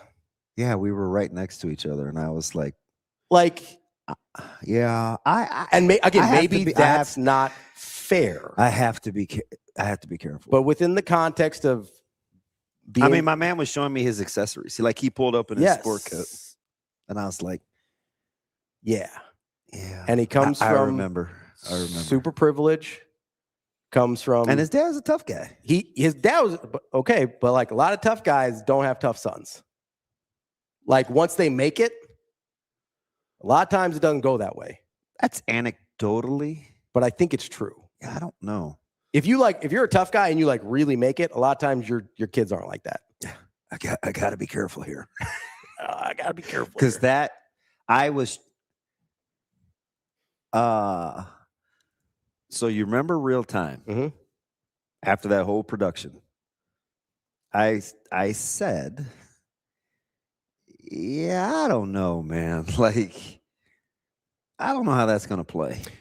Real Time. Yes. Promise to, and I'm totally being judgmental. Like, yeah. But I mean, Judgy McJudge, stereotyping, shallow. Like I'm being all those things. Play that, quote that out of, take that out of context. And I still might have ended up being right. But here's why I think that matters, right? Those are the kinds of things that I pay attention to, though. It felt like he thought he had already made it. That was my concern. Do you know who gives me similar vibes? Who? But I haven't, like, I'm not afforded the luxury. This is the wannabe profiler in me. Do you know who gives me similar vibes? Who? Mendoza. Oh, interesting. Interesting. Although A-Train, I would say I would say Boston is a tough guy. And David Boston was extremely tough and has overcome some mental health things. I mean, David Boston went through a stretch where I'm just glad to see that he's productive. Also, like he kind of got like, remember he was wearing the weird contacts and he was taking juice. I'll say he was all roided up. He was getting like allegedly suicide. Yeah, allegedly roided up. But I don't. But I think his son is tough. Yeah, I think he got popped for roids. So I think I can say. No, he did. Not allegedly. Yeah, he also was a 260-pound receiver. Did you see his frame? Yeah, I know. So like there is Charles Woodson tells a great story how he smelled blood in the water because he thought Boston was a fake tough guy. That was about the time I think I started rocking with Woodson. Yeah. I mean, because this is year 2 Michigan, and I'm like, I think I love this guy. Yeah. I think I love him. Well, you're a big Michigan fan, so that makes sense. Closet. But no, like so like it kind of reminds me when we're talking about like Cignetti, right? The way he talks about players, the way he talks about old boy with the gold shoes. We got some Cignetti. Do we have that clip? Not the gold shoes. No, the most recent one. The most recent one that made rounds that he's been saying because forever. We acted like he just said it. When we talk about guys that can't play for certain guys, do you think Marvin Harrison Jr. could have played for Curt Cignetti? I don't know enough, but on the surface, I'd say no. Anecdotally seems like no. It seems like no. Right? Like that's kind of what I mean about Marvin Harrison Jr. Well, we could rule out a lot of guys if we just roll the clip. Players want to be coached. Great players, you can't coach them enough. You can't give them enough. They want more, more, and more. Inconsistent players want coached on their terms. That's not the one I was talking about, but it does. It was the long one where he's talking about. It was the same one, you guys, that on the heels of Jason Williams, talking about. And I hate the whole generationally soft thing because I don't think that's a thing. Well, the thing that I don't like about that, I've said this before. Like, if you have punk ass kids, you got punk ass parents. Like, they're like somebody. You can't just fast forward and say, "Oh, we got a soft generation." Oh, then we parented like chumps too. Yeah, that's my favorite thing with the participation trophies is like, who bought those trophies? And whose idea was it? Yeah. It wasn't the kids. Yeah, like not the kids were like, it's not like they're taking their credit card and going to the store. Yeah, they're like, hey, man, 9th place sounds great. What's in it for me? No, man, it was like No, it's the parents. You can't just. But to Signetti's point and to Jay Will's point, and did you hear your boy Dan Hurley talk about the type of coach he wants? I don't think so. Listen, so I know Austin's frantically scrambling. Hurley talked about filling because he's got an open position. Yeah, because Murray went to PC. The way that Hurley describes what you have to be for an assistant coach, who in the world would want that job? This is what I'm thinking in my head. Sure. Like, you've said that about Chris Rule before, where you're like, he'd be hard to work for. Oh, yeah.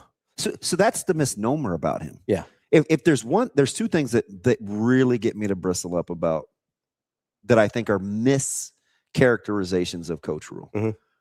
Number one is his work ethic. Yeah.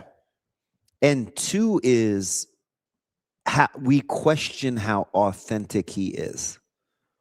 And some of it is his own doing, right? I think with how we glean things from the podium.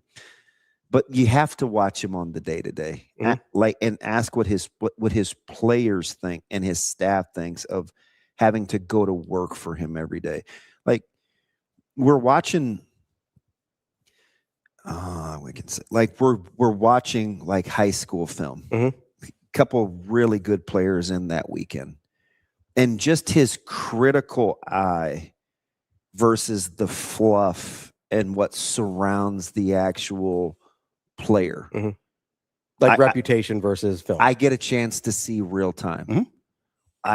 Listen, and he'll say things like, I don't know the direction we're trying to move. I'm not sure, and he's contemplating how that will play in the building. Sure. Or what their real temperament is, or not just taking them to the fun. You know what I mean? So I'm like I'm fortunate that I get worked up because. But then when I pit it against what I think the perception is, it does kind of bug me a little bit because I think I know what he's after. Yeah. Now, it just hasn't. But I like the fact that there's like this, it's not new, but there's this movement, whether it's Indiana or even Cristobal, who they throw a lot of money around. Still, you got to be a tough guy. Line coach. Yeah. Hurley. Where there may be this movement now, the last handful of years, especially with all this money flying around and, pay for play and who's in it for the money, we may have got a better litmus test of what's going to be sustainable or not. And we may start with how much you love it and how tough you are. Let's take a quick break here. We got Brian Edwards coming up next from Major Wager. That's DBM Ravi Lulla. It's Hurrdat Sports Live. It's time to shift into spring at Edwards Hyundai. Lease the 2026 Hyundai Kona SE all-wheel drive starting at just $179 a month. Shift into spring for less. Spring on this deal before it's gone. Drive away with more this April or save up to $7,000 off MSRP on the 2026 Hyundai Palisade XRT Pro. Don't wait. Shift into a fresh deal this spring at Edwards Hyundai.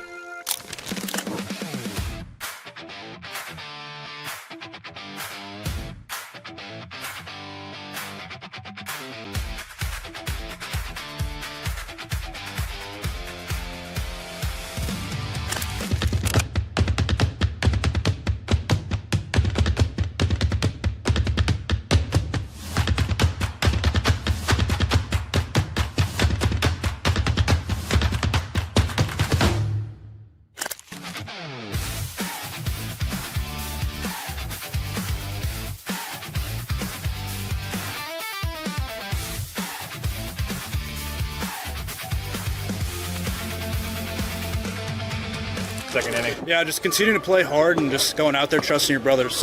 Just knowing that they're going to pull through for you each and every day. Yeah, especially being an in-state kid and just going out there and just playing as hard as we can. I know some years that sometimes those one-run games don't go our way, but just knowing these guys, we want to win so bad that we just continue to keep pulling through. Ty Horn's first thing out of the bullpen, and he threw absolutely amazing. And then Jay Sean just continues to keep doing his thing, and the guys in front of him did absolutely amazing each and every day and today.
listening to Hurrdat Sports Live. Now, Vegas insider, senior handicapper, and fan of the cold Budweiser bottles, Brian Edwards. It's got to be touchdown, touchdown, touchdown. Brian Edwards. I don't really love it. Brian Edwards. Were they using the cream cheese to butter the bagel? Brian Edwards. I'm going with the cowgirl. Here is Brian Edwards.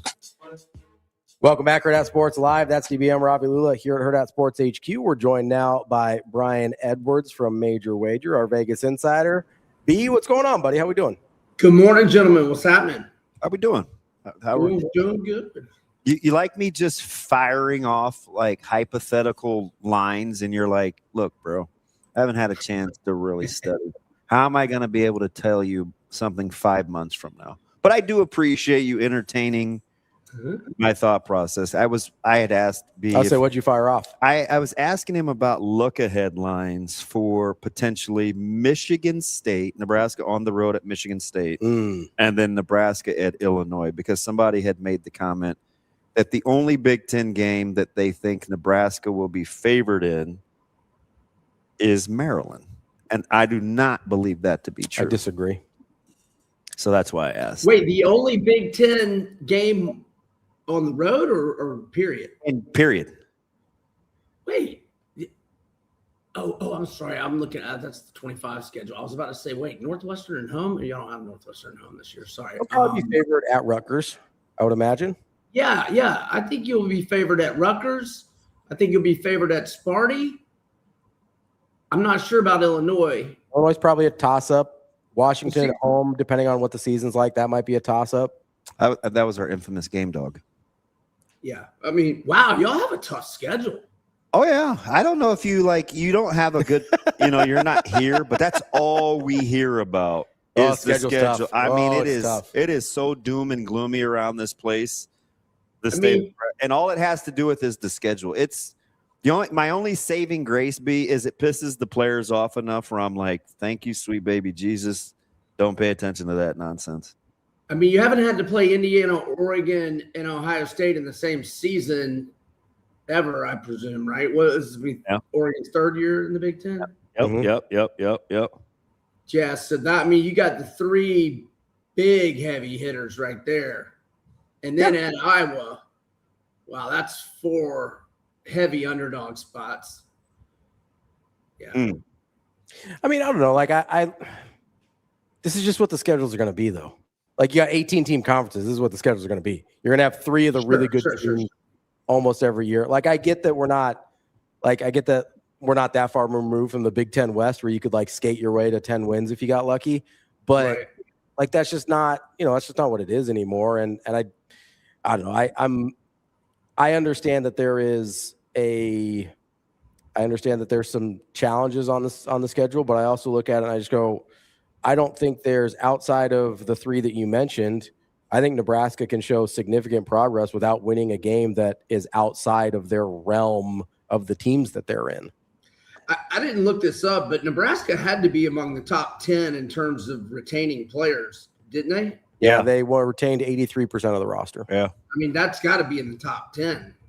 And I would think. And B, one of the things that excites me as somebody that wants them to be good again is they're just 1 year closer to getting to be an older team, right? They're not the young guys in the trenches anymore. It's not, it's just like an old physical team that has been in the program, which I hear a lot of the great coaches talk about. I played a clip from Kirby Smart yesterday or the day before yesterday, from a year ago spring, where he was talking about how he hasn't had enough. They can't practice the Georgia way because they haven't had enough guys in the program long enough. Like, he's like, how many year 3 guys do I have? And he said almost nobody stood up. Right. And it's like, well, no wonder we're struggling. So that's why I think this is so critical. I mean, it's year 4 for Rule. I mean, he had it cranking at Temple and Baylor, before year 4. So, I mean, I know it's a tougher league. And all that. This has got to be a year he's gunning for the breakout, right? Oh yeah. Yeah. I think they're yeah. I mean, we'll see. But I do think, and I don't know what's going to happen, but I do think they're dialed. Like I do think they know firmly what's at stake this year, which shoot, at least, I mean, that's half the battle, right? Yep. B, how are your boys feeling down there in Florida? I know we're starting to get some of these, not just the look ahead lines, but also the look ahead win totals. How are the Gators feeling with Summerall? I mean, he obviously hadn't won a game yet, but I give him an A+ on everything so far. I mean, he's got the fan base ignited. I love everything that comes out of his mouth. So in the spring game the other day, the wide receivers look great. I think the O-line is going to be a little bit of an issue. I think the defense is going to be improved. I liked how both quarterbacks looked. Tramel Jones had some really nice deep balls. I think Philo's got a slight edge because he's been in Buster Faulkner's system. But wide receiver, I think we've got one of the best wide receiver rooms in the country, and that was without Dallas Wilson, who, I mean, you guys may vaguely remember he had a couple of big games last year and then was hurt, and he was hurt all spring. So that's becoming a concern. But Singleton, the transfer from Auburn, who spent 2 years in Faulkner's system at Georgia Tech before going to Auburn, and Burnell Brown III, our leading receivers, a true freshman last year. And then we got a couple of transfers. Micah Mays from Wake Forest had a 75-yard touchdown catch the other day and looked really good.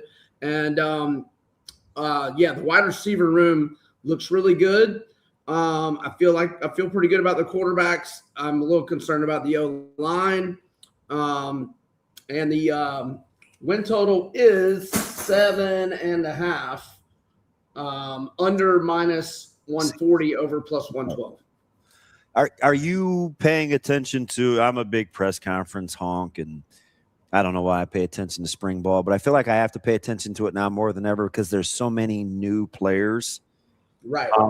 But reports out of LSU, man, is that the defense is dominating and that offense has been trash. Nothing to really write home about because it is spring, but how much of that are you deep down cheering for, considering everybody not in Baton Rouge hates Lane Kiffin? I think what you just said. Everybody in America hates Lane Kiffin these days, and right now I'm glad we got Summerall instead. I mean, I wouldn't have said that this time last year, but right now I'm glad we got him instead. Less drama and maybe a better coach. Well, I mean, obviously we'll see. He's certainly no nonsense. Not a better. Yeah. I mean, I really like everything that comes out of Summerall's mouth, and Spurrier loves him. Yeah. All right. It's early, but I know you start to piece these things together. Is there a team you have your eye on that you think you're just waiting for the mag to come out from Phil Steele where you're like, yeah, that's about what I think. I'm thinking you may like Vandy. I don't know. I don't want to put words in your mouth. Is there a team in that conference that you're like, I'll be curious to see what the actual data says? Yeah, I gotta. So the Vandy 5-star quarterback, he played in like a really small, like class, whatever, like the smallest classifications. Like you see his high school clips, and he's like the biggest player on the field by far. So I've got some concerns about him. I mean, assuming he wins the job. So I mean, I can't really have an opinion on Vandy until I see that, true freshman quarterback play, assuming he wins the job. South Carolina, Auburn. Yeah, so I did a fairly deep dive on Auburn. I had to do a video for Southeastern 16 on them. I mean, I love Byron Brown, the quarterback. They got some pretty good talent out of the portal and a lot of USF guys. I think it was either 11 or 12 USF guys. That wide receiving core looks pretty good. Yeah, and like 3 of them are from USF, and they all 3 had pretty big numbers last year. I was kind of so Auburn's win total was 6.5. I thought it was a good number. I was thinking either 6-6 or 7-5, but that's not to say I don't think they're going to be pretty good and competitive. I mean, 7-5 in the SEC when you catching the bad side of the schedule is not that bad.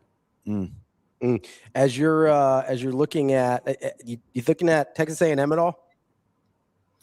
I haven't done a video on them yet, so I haven't really done a pretty deep dive. So yeah, I really don't have a team in mind from Damon's question. I looked at 8.5 at Texas A&M, and I was like, how about Missouri? What's Missouri at? I haven't looked. I mean, for how much credit Drink gets for his recruiting prowess, I mean, they do get. That's funny. Chuck said it the same time I did. They Hardy's as good as anybody in the country, especially after contact in the backfield. Like, I love him. I had a feeling. I love Ahmad Hardy, man. My gosh, is he a player? And I think you had a stretch last year where you were banging Missouri, and they were making you a little bit of money, weren't they? Yeah, their team totals were good to me, especially early in the year. And then they kind of slowed down, or Prabula got hurt. I actually faded them with Vandy at Vandy the game he got hurt. We'll see on Austin Simmons. Like, I was very high on him going into last year, and then obviously had the ankle injury, and then Trinidad just played so good. He never really got back in there. But I think Austin Simmons can be really good for Mizzou. And, Prabula was okay last year. He kind of gave him the running dimension, but like he kind of got exposed against Alabama that he was a lot of dink and dunk and a lot of yak for all his stats. I mean, I think Simmons is going to be an upgrade over Prabula. So, that Oklahoma game, first game back post-injury was – I'm watching that in our hotel because we had Nebraska played on the road, and I'm like, I don't know. Is Missouri going to score? Right. Yeah, but I think Simmons will be an upgrade. I think Mizzou's probably going to be pretty good. Do you like Mateer? I can't believe you. I don't know, man. He was so all over the place last year. Toward the end of the year, I couldn't stand him. That wide receiving core's got a chance to be pretty good if Mateer can throw it in the ocean. Yeah. Satania's back, right? I don't know if they can replicate how good they were defensively. There's no way they can be that good defensively. I don't think. That front was deep, and I get it. They lost our Mason Tom. Like, they lost a couple of pieces, but they were – those guys were playing like 25, 26 guys on defense, and like 8 of them were on the D-line. Yeah. I mean, it was like that defensive performance at Alabama last year was impressive. How are you feeling about you said you got burned and you're not going against it, still all in on whatever Indiana does? I think it's going to be a little downgrade at quarterback. But man, Signet, I'm not betting against him anytime soon. Yeah. Well, neither is Vegas. They've got him at 10.5. So, all right, last one before we get to the action. Blade's performance, and UFC may have found a new star, or did they? I don't know if that's sustainable, but he'll come to fight. Right. I read Blades' quotes. I think it was yesterday, the day before, and I think I agree that he better not get in too many wars like that at heavyweight. Blades was suggesting he maybe go down to light heavyweight because he didn't think it was sustainable for him to be in that many wars. But he took a lot of damage and kept coming the other night. I hope the Black Beast knocks him the heck out. So all of a sudden that got him on the president's card, right? Like, that's how about that, man? I mean, Dana just hits Derek Lewis up. He's like, "Hey, man, you ready to go?" And because I think, was it Lewis that wondered why he wasn't on the White House card, or vice versa? No, Trump leaned over to Dana during the fights and goes, "Hey, why isn't Derek Lewis on the White House card?" He goes, "Give me a minute." Yeah, he hit him up like right then. Yeah. And Dana said that he said to Derek, President Trump just asked me why you aren't on the White House card. And Lewis goes, politics. His balls were hot. That's what it was. Isn't that great? All right, let's talk NW and Phoenix. What do we got? Let's go with the Warriors, man. Look at Steph turning. You said Golden State and Phoenix, right? Yeah. Look at Steph turning back the clock last night, and my guy Al Horford, and that 3 minutes of lockdown defense from. Did y'all see on Twitter? There's like a 3-minute film breakdown of Draymond locking down Kawhi in the last 3 minutes last night. It was ridiculous. Kawhi's presser was disturbing. Oh, what did he say? He's not stressing over what the NBA is going to decide about his contract. He feels like they'll be in the clear. Not sure what his future holds, but he might be in the clear. The Clippers aren't. Kawhi has made a career of coming across as indifferent. It's amazing what a player he's been in the league for a guy that acts like he doesn't care about the results. He has to act like that. That has to just be his personality off the court as well, right? Has to be. Yeah, I mean, just unassuming. Yes. I'll let Uncle Dennis take care of it. Yeah. I was like, he got his money a long time ago. But anyway, Golden State dominated Phoenix this year. They won 3 out of 4. They won at Phoenix without Steph. And the one game they lost to Phoenix, they lost by 1 point. So give me Golden State +3. All right, we got Raptors and Cavs. It's a -8 the Cavs are favored by. So I know it was before Christmas, and so obviously it was without Harden, but Toronto played Cleveland 3 times this year. They won outright all 3 times, and they won by double digits all 3 times. Cleveland 16-24-1 against the spread at home. I know they're better with Harden, but they not necessarily in the first round, but they're a perennial postseason flop. Give me the Raptors +8. Let me ask you something about a future on the Cavs. Is it worth it for you? No. Just because Mitchell and Harden notoriously don't respond well. Yeah, and I love Donovan. I don't like Harden, but I love Donovan Mitchell. But Harden or Donovan's, has he been in the West Finals? Did he go in the bubble with Utah maybe? No. They lost to Phoenix. Yeah.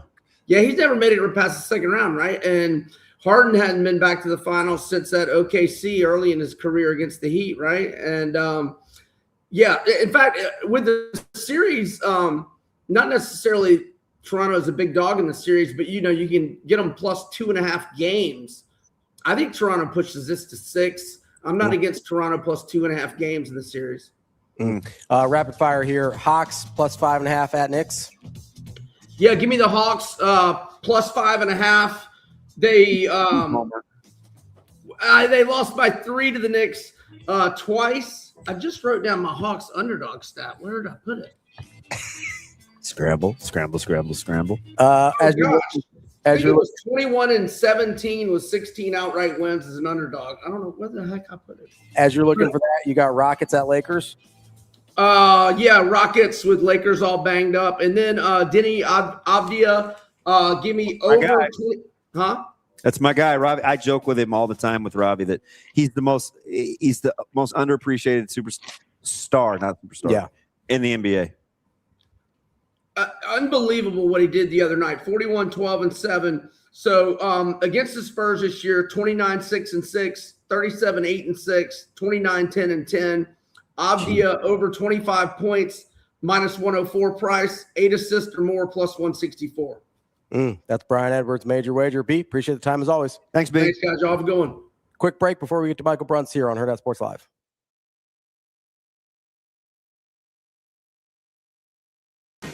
It's time to shift into spring at Edwards Nissan. Lease the 2026 Nissan Rogue Platinum starting at just $349 a month. Shift into the ride you've been waiting for. Spring on this deal before it's gone.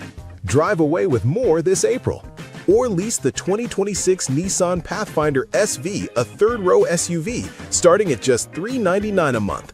Don't wait. Shift into a fresh deal this spring at Edwards Nissan.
I didn't have a plan to go to the bullpen in the second inning, but they did an outstanding job. One run out of the pen. We wanted to try to get the tie with the ball in the fifth inning, which worked out that way. Kept his pitch count down, so we get the ball to Jay Sean in the eighth. So that stuff played into it just exactly like we hoped. And again, like every guy that took the ball after the first inning, thought attacked the strike zone, did a very nice job. I thought so. I thought he commanded all his pitches. I mean, I think he only threw 33 pitches, so that's probably the lowest of the entire season in a 3-inning stint. So they were ready to hit. They took some good swings. Grigo made a great play in right field, but he was throwing strikes. He was attacking the zone, and he wasn't falling behind in counts and chasing counts and some of those things. So he was fired up to get the ball tonight, and that was the difference in the game for us.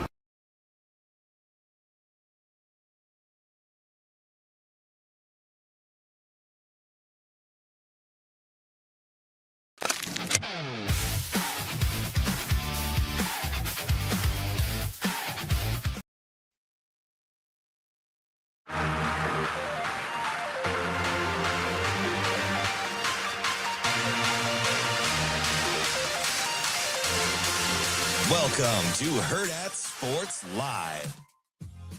Welcome back, Hurrdat Sports Live, presented by Nextgen Male Medical. That's DBM Ravi Lulla here at Hurrdat Sports HQ. We are joined now by Michael BRUNTZ from Husker 24/7, rocking his A's hat. What's up, Michael? How we doing?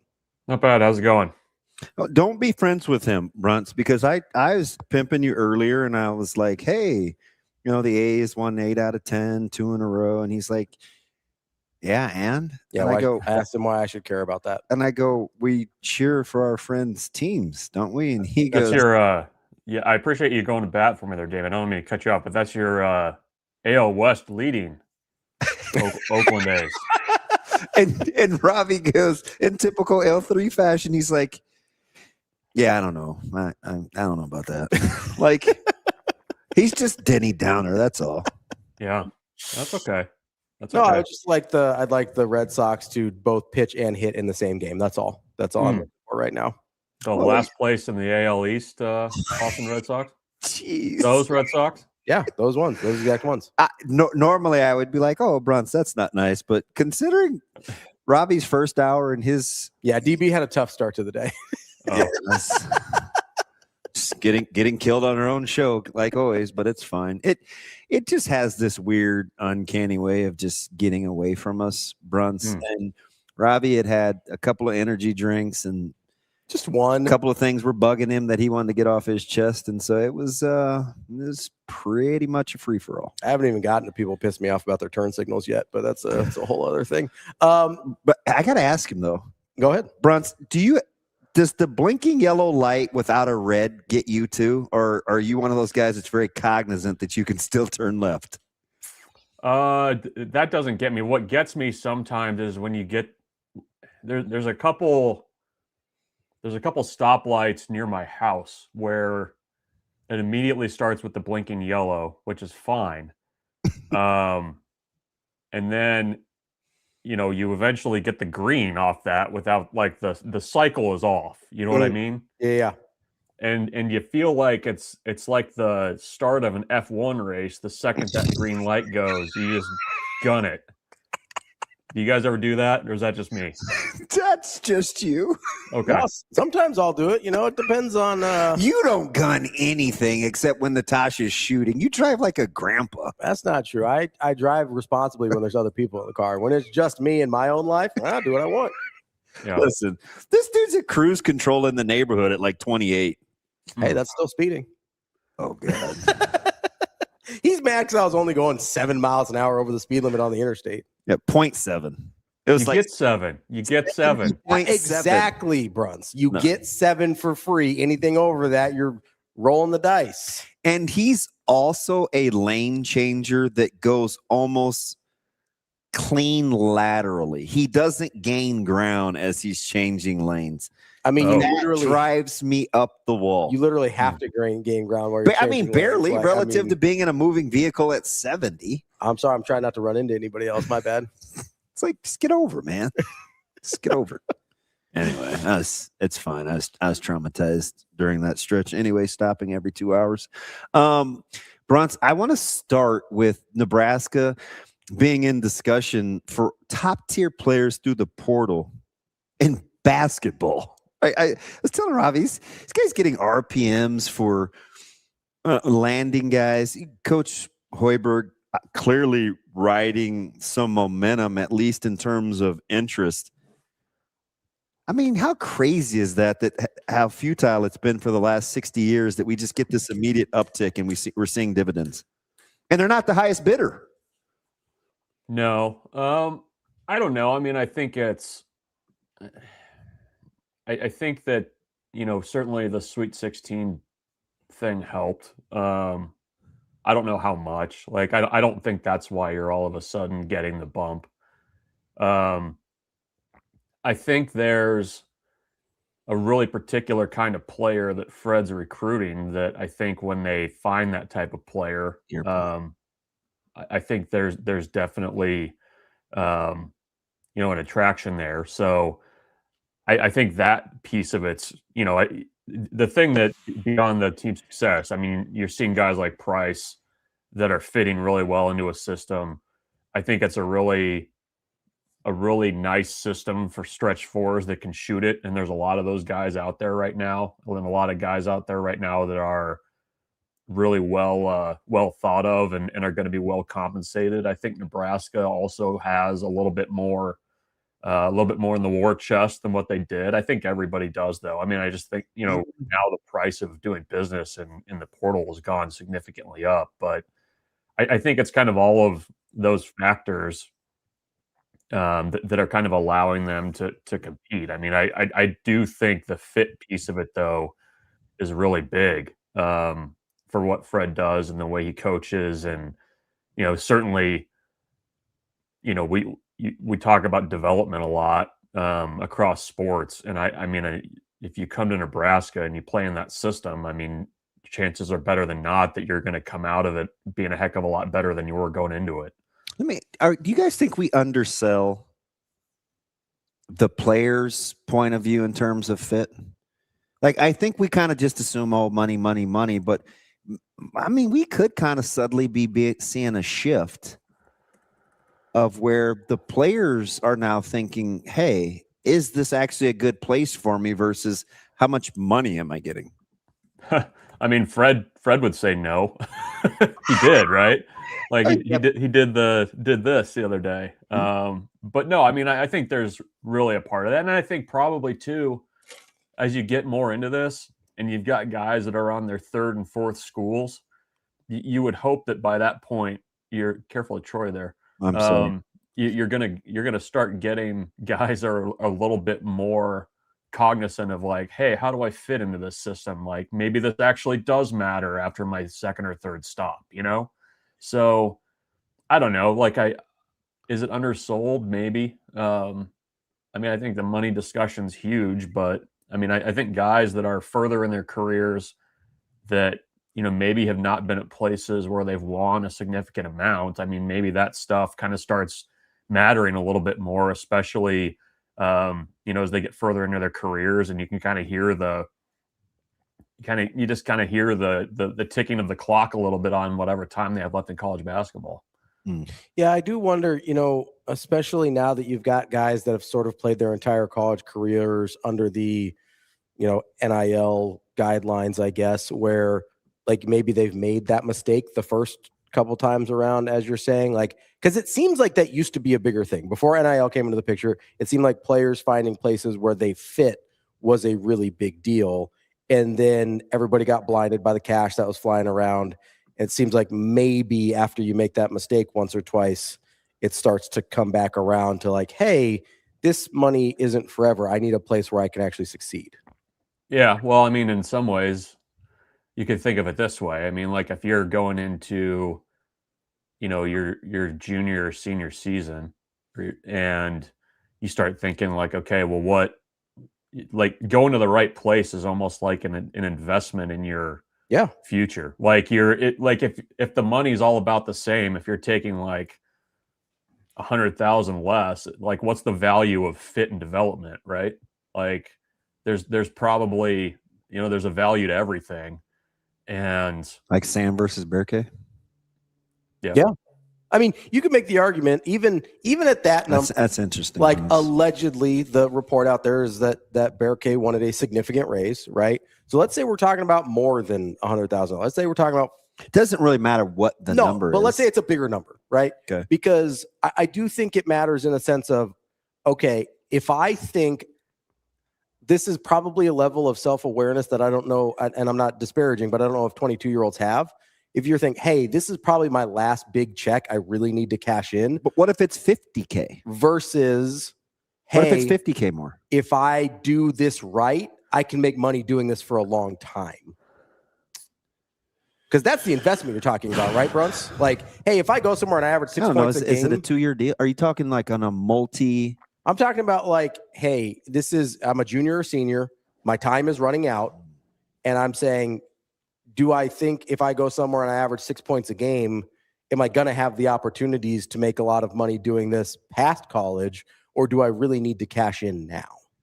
Well, it's an individual thing. Like, I don't, for a situation of a guy basically going to get one last big check in college, I mean, why not swing for it if you're not going to end up being a pro guy? Like, because that's the other thing too, is like, if you're a 6'10" power forward and, you've averaged, 6 to 8 points your entire career, like, are you all of a sudden going to blossom into an NBA player? Maybe not. Like, you're probably looking at a career somewhere abroad.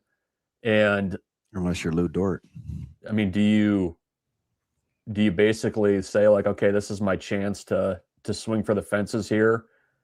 Because you're probably not going to get a check like that if you're playing in Albania or wherever. I don't know why I chose Albania, but I don't know if the basketball is good or not. The Albania, famously not great paying professional basketball. Okay. BRUNTZ has a particular set of skills. Good fact check.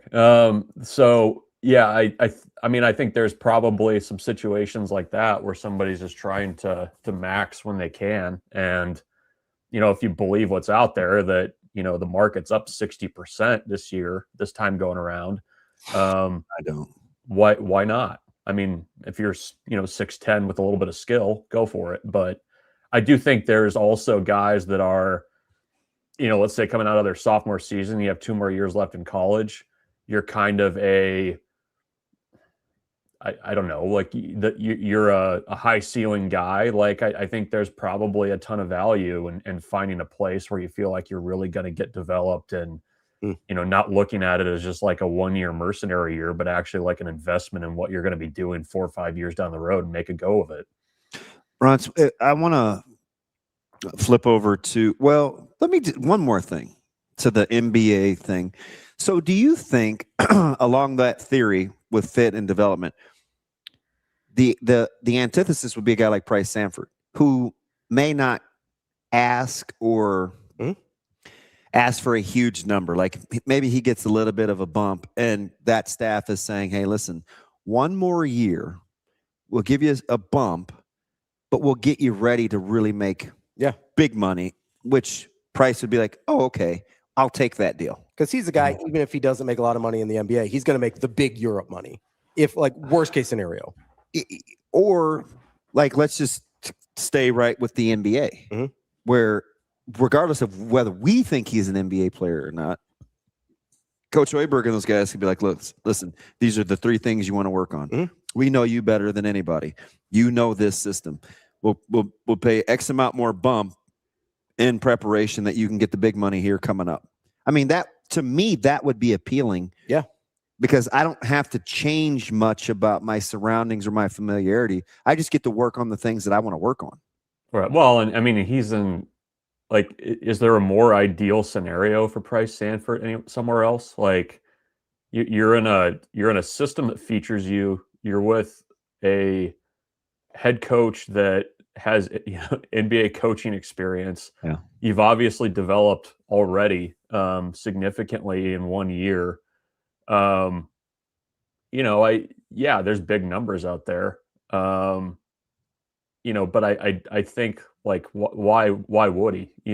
Like I'm sure he's probably got a little bit of a bump there. There's probably just the the piece too of like, look, you just went to the Sweet 16 for the first time in program history. Like the Q rating stuff, the off the court stuff, like it's probably just fun playing basketball here too. Like, so hey, this is fun. I mean, right? Like, I mean, we might underrate that a little. I don't like you basically just went on a year-long magic carpet ride. Like, why would you?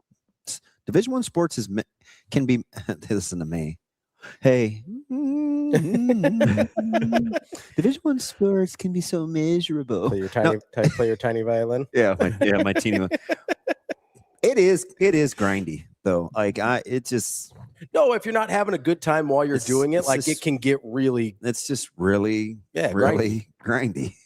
And it's want to be good. I don't know. Like there's also probably a little bit of comfort if you're going to be well compensated to kind of knowing what you know, rather than going to, some other place where the dynamic's going to be different. You're, basically a 1-year rental at that point. Like it feels like you've kind of already made this investment here. Why would you go do it somewhere? I mean, and the relationships he has with Fred and Nate Lenzer, like it's almost like a family there. Like, and I think a lot of that matters. So I think he's just where he needs to be. Last basketball one for me. At what point will you be nervous if Nebraska hasn't landed a point guard or a offensive initiator? Don't be giving me those air quotes, numbnuts. Primary ball handler. BRUNTZ. Am I walking into something here? Dilrod. I wasn't listening earlier. Yeah, it's fine. I wasn't. Numbnuts. Dilrod over here was like on this point guard thing, and it's fine. I said, hey, do you mean offensive initiator? Do you mean true point guard? And he goes, well, I'm not talking about you have to be between 6'1" and 6'4", but I mean a primary ball handler. So he got cutesy with it. Of course he did. But I said I want a guy that's a primary ball handler and offensive initiator. You call him whatever you want. I'm calling him a point guard. That's where we are, BRUNTZ. When will I start getting nervous? At what point will you be nervous if Nebraska hasn't landed one yet? Oh, probably if they've got 3 guys out of the portal, 3 additional guys out of the portal, and none of them's a offensive initiator. Like, there's different ways to do it. They've done it different ways. Like can you find a post that can initiate the offense in the way that Rink did and the way that Derek Walker did? I don't know. I mean, maybe that fits there. I don't think they're not pursuing 6'1" to 6'3" point guards. Primary ball handlers. So God. I don't know. I'll just let it play out. I mean, maybe like if you're basically up against the 15-man thing and you don't have somebody that can fill that role, maybe that'll be a little tense, but that's about it. Michael BRUNTZ, big let it play out guy.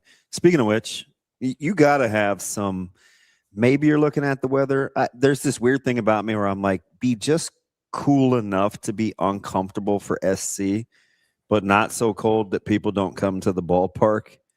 But we might hit it. We're like in the 50s, right? I'm ramped up for this series, man. You got to have some sort of an expectation level of what you want to see, right? Oh yeah. I'm looking at the weather now. It's not great. Windy. I didn't check Lincoln. I only checked Omaha.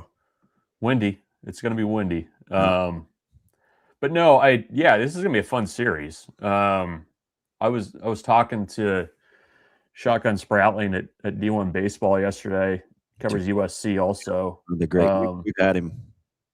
And he was talking about, just kind of ticking through the numbers on this USC pitching staff. It's been a long time, Big 12, Big 10, since Nebraska's had to face a pair of arms like Gavel and Edwards. Sorry, I blanked on his name there. So it's, you're going to see 3 weeks out helped you. You're going to see 2 really elite arms that USC is going to roll out there, and a pretty good guy on Sunday. So it should be a good series. I would expect big crowds. Some Nebraska weather would be kind of fun with the wind blowing out. I'm not sure what direction it's going to be coming from, but if that park plays big or plays small, it could be really fun. So should be a good series. How about a couple of little key things? You think Grigo, obviously, with the way that he hit the ball and played defense against Creighton, shook off the performance in Eugene. Is that as big of a freshman funk as you think we're going to get from him? Yeah. I mean, I wouldn't. That's pretty tough. And I wouldn't put money down on it. It's tough being a freshman and playing what's essentially a new position too. But yeah, how about that? Hey, how about right field? He volunteered, so he wants to play. Yeah, I mean, yeah. He's like, hey, I can do that. So yeah, he's been good. I mean, it's been interesting. You kind of look at the bottom third of the lineup. I mean, they were leaking oil in Eugene, and then they came back on Tuesday night against Creighton and had a great night. So, whichever group shows up there, I'll be eager to see. But it feels like one of these. It's going to be like one of these hitting weekends for Nebraska where you're probably going to get like one mistake or like one pitch that you're just going to have to absolutely dominate in an at bat. And, especially for Worthley, especially for Grigo, you're going to be seeing really, really good arms, probably the best you've seen all year. So you're going to have to be ready to go and find that kind of mix of patience, but also aggressiveness if the pitch is there. I was just going to talk about Jeter Worley, primarily just because I like his temperament and how aggressive he is. And, but he's up over 300, the quality at bats, handling the pitching staff. Give me another key guy, not named Worthley or Grigo, that you think, I mean, is it Mac Moyer coming back? Is it, Rhett Stokes has found it?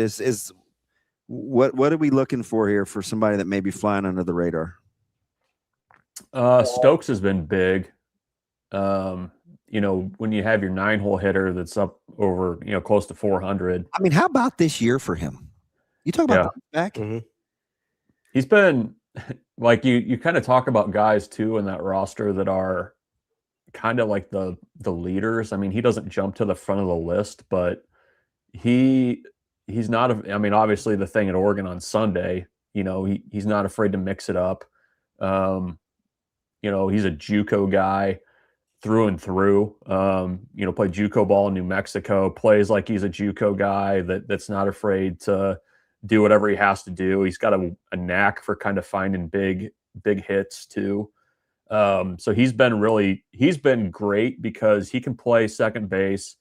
He stepped in for Carey when Carey was hurt at short, but him playing second base has allowed him to put Buck in left, which has kind of, allowed them to, I think, put a pretty good lineup on the field in spite of some of their injuries. So he's been kind of sneaky important to the whole organization this year and kind of keeping things rolling. Down to 4 you trust in the bullpen? Game to game. Danny, I'm trying to think. So we're counting Unger for sure, right? We trust Unger. I think Ty Horn, now that he's in the bully. We trust. I think we can trust Ty Horn. What about Clevenger?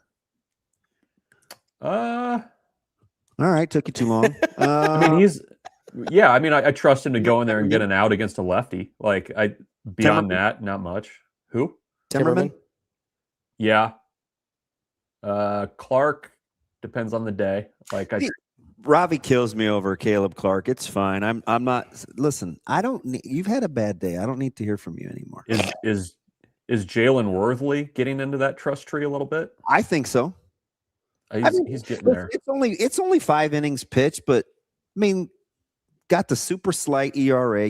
I think he's a guy that is used to high leverage situations. We haven't had to see it this year, but it's not like he's not accustomed to it. Yeah, their problem, not a problem, but I mean they haven't had much consistency from the left side out of the bullpen. Yep.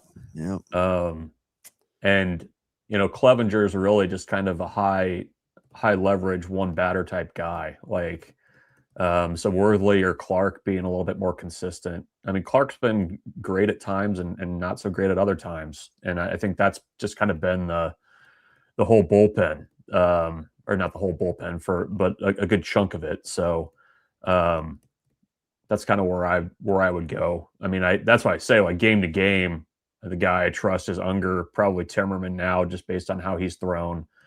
And, getting Horn, if that's truly what his role is going to be, if you could back, whoever's going to start on Friday with Horn, I mean, that's an okay look. I'm asking, there's no hesitation about like the role switching midseason for Horn and how successful that's going to be. Oh, there's concern. I mean, okay. I think there's definitely concern. I mean, however you want to phrase it, I mean, it's a demotion. I think I could see it on his wrist that Ty Horn was pitching angry on Tuesday night. You could tell there was an edge there.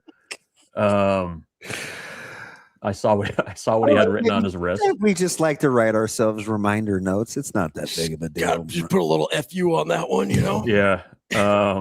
So you can see that.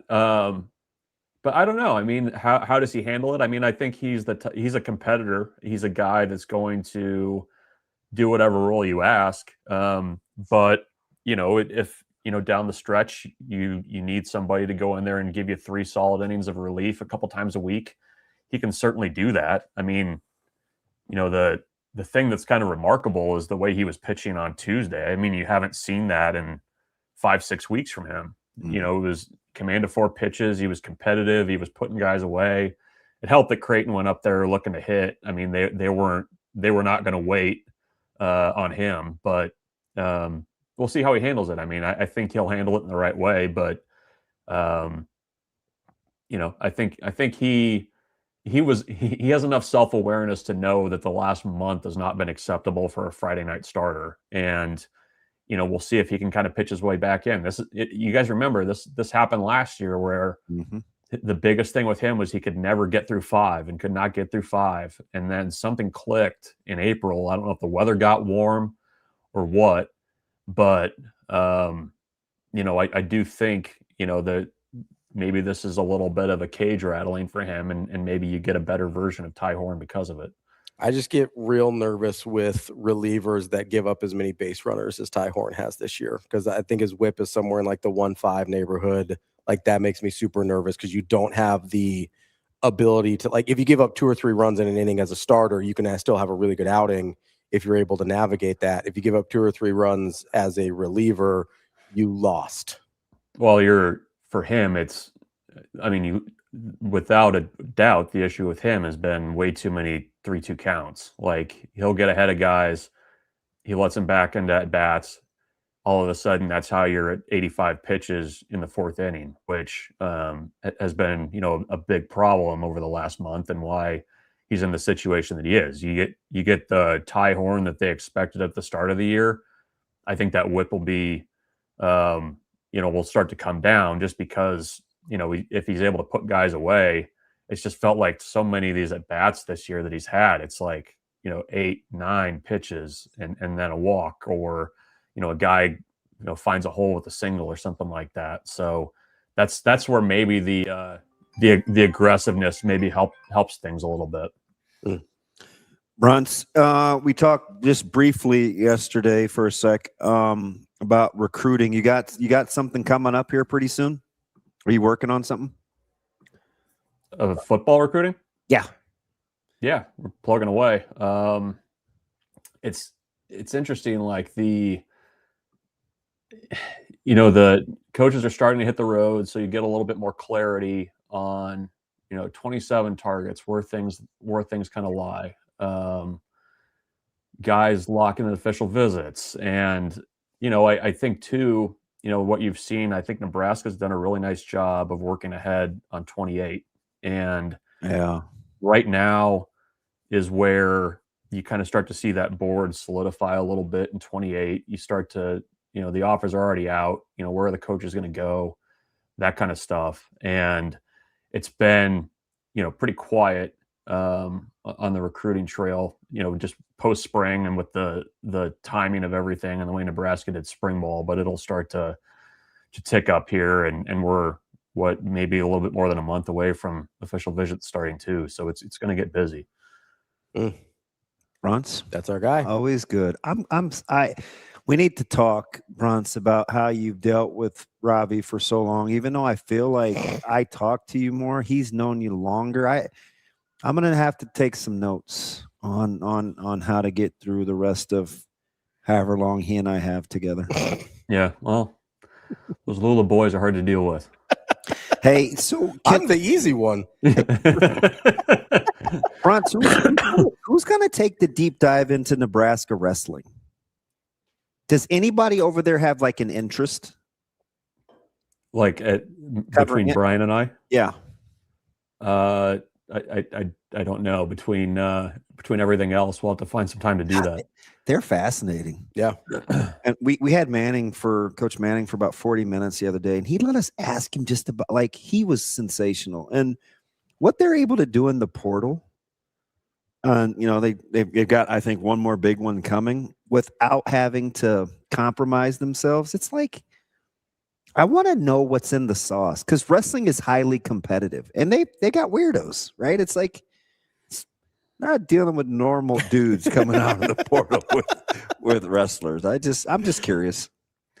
Yeah, I have always appreciated Mark Manning's candor. Like, I don't think you don't ever really have to guess on how he feels about things. Is that fair? Yeah. He'll let you ask. He was sensational, and he's super comfortable with he's the guy you could actually talk to about life too, right? Yeah. He likes a lot of other sports. He's a huge Coach Rule guy. Like he's interesting. His staff is interesting. Yeah, I never bump into him anymore. I don't hang out at the mill as much as I used to. He was a big mill guy.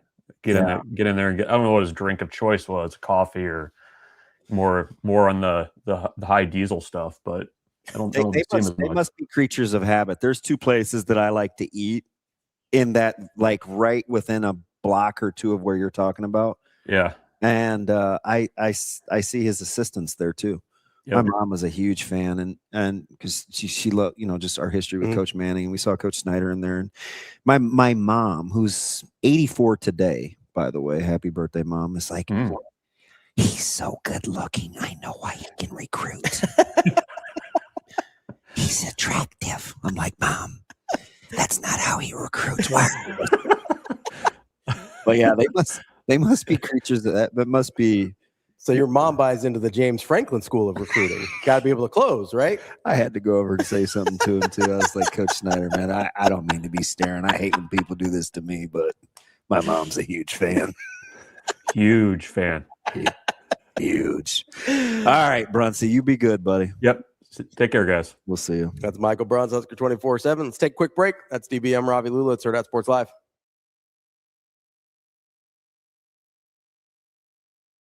It's the declaration of deals at Edwards Jeep Council Bluffs in Village Point.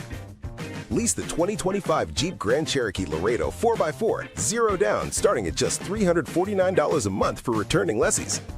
Shift into spring with deals this good only at Edwards Jeep Council Bluffs in Village Point, or lease the 2026 Jeep Compass Limited, 0 down, starting at just $299 a month for returning lessees. Don't wait. Declaration of deals won't last. Get to Edwards Jeep Council Bluffs in Village Point.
I feel the same, not growing up idolizing her, obviously, because I'm a bit older, but always respected her so much as a player. Really respected and admired what she did building the program at Louisville. And I think I told someone this week, when they announced her name for the Nebraska job, I thought, yep, that's the right call. That's such a great decision. So she's a phenomenal person, coach. And I'm really happy to see her doing what she's doing, and I think this is just the beginning of a lot of great things for her in the program. Yeah, I mean, I love seeing players get into coaching and doing really good things, and there's a lot of pressure to do what she's doing. I mean, I admire that. It's, I'm sure you could understand how much pressure that is, especially when you're an alum and it's your own school and program. That is not an easy thing to take on, and I think she's doing it with such grace and doing a phenomenal job. And yeah, there's a lot of us out there now coaching, and it's really cool to see.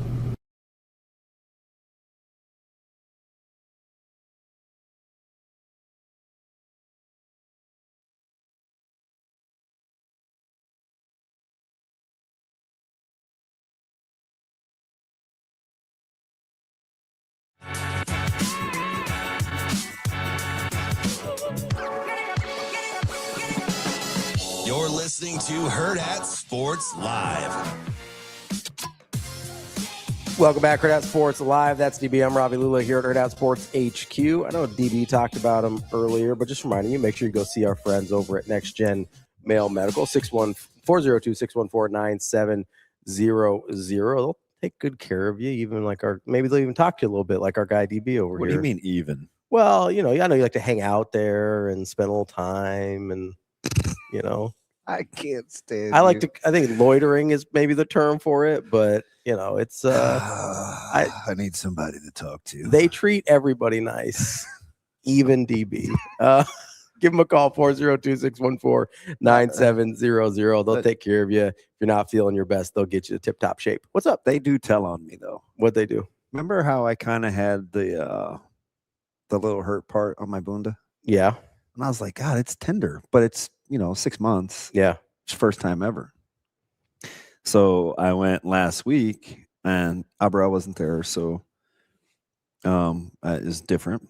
And she literally, exactly what I'm talking about because it's her delivery. It wasn't Danielle. Yeah. And she slapped my hand. She goes, stop pinching. Relax. Let me do Oh, it. yeah. You were clenching. It's a little extreme. Well, I mean, what else am I supposed to call it? I'm not a clencher. You're just you're not a tucker. You might be a clencher, though. So I was like, oh, okay. She goes, just let me do it. Whatever. I was like, okay, fine. So yesterday, Abrel's back. Mm-hmm. Back. I'm trying to get him up the Wednesday schedule. And she goes, let me do it. I was like, somebody told. You'd been just fine for 6 months. Somebody told on me. Childish. I think they just like messing with me. Yeah, quit puckering, man. You're fine. Zip it. Just relax. It'll be all right. Zip it. Just woosah. Well, A-Train, it's not that. I did so they redid the board. I like the art. I like the artwork. I like reading the board with all the different options they got. The board looks great. Yeah. Yeah, I want to call him. Let me see if he's available, Lee. Yeah, give him a call. Well, we'd have to send him a link. Well, yeah, see if he's available. We'll see if he's going to embarrass. Listen, I'm not responsible. I'm just saying, are you available? You like the verve? Can't be held responsible. Dude, or is that the pipe? And there's the verve and then there's the verve pipe. One of them's Bittersweet Symphony. One of them's Freshman. Verve pipe is Bittersweet Symphony. Okay.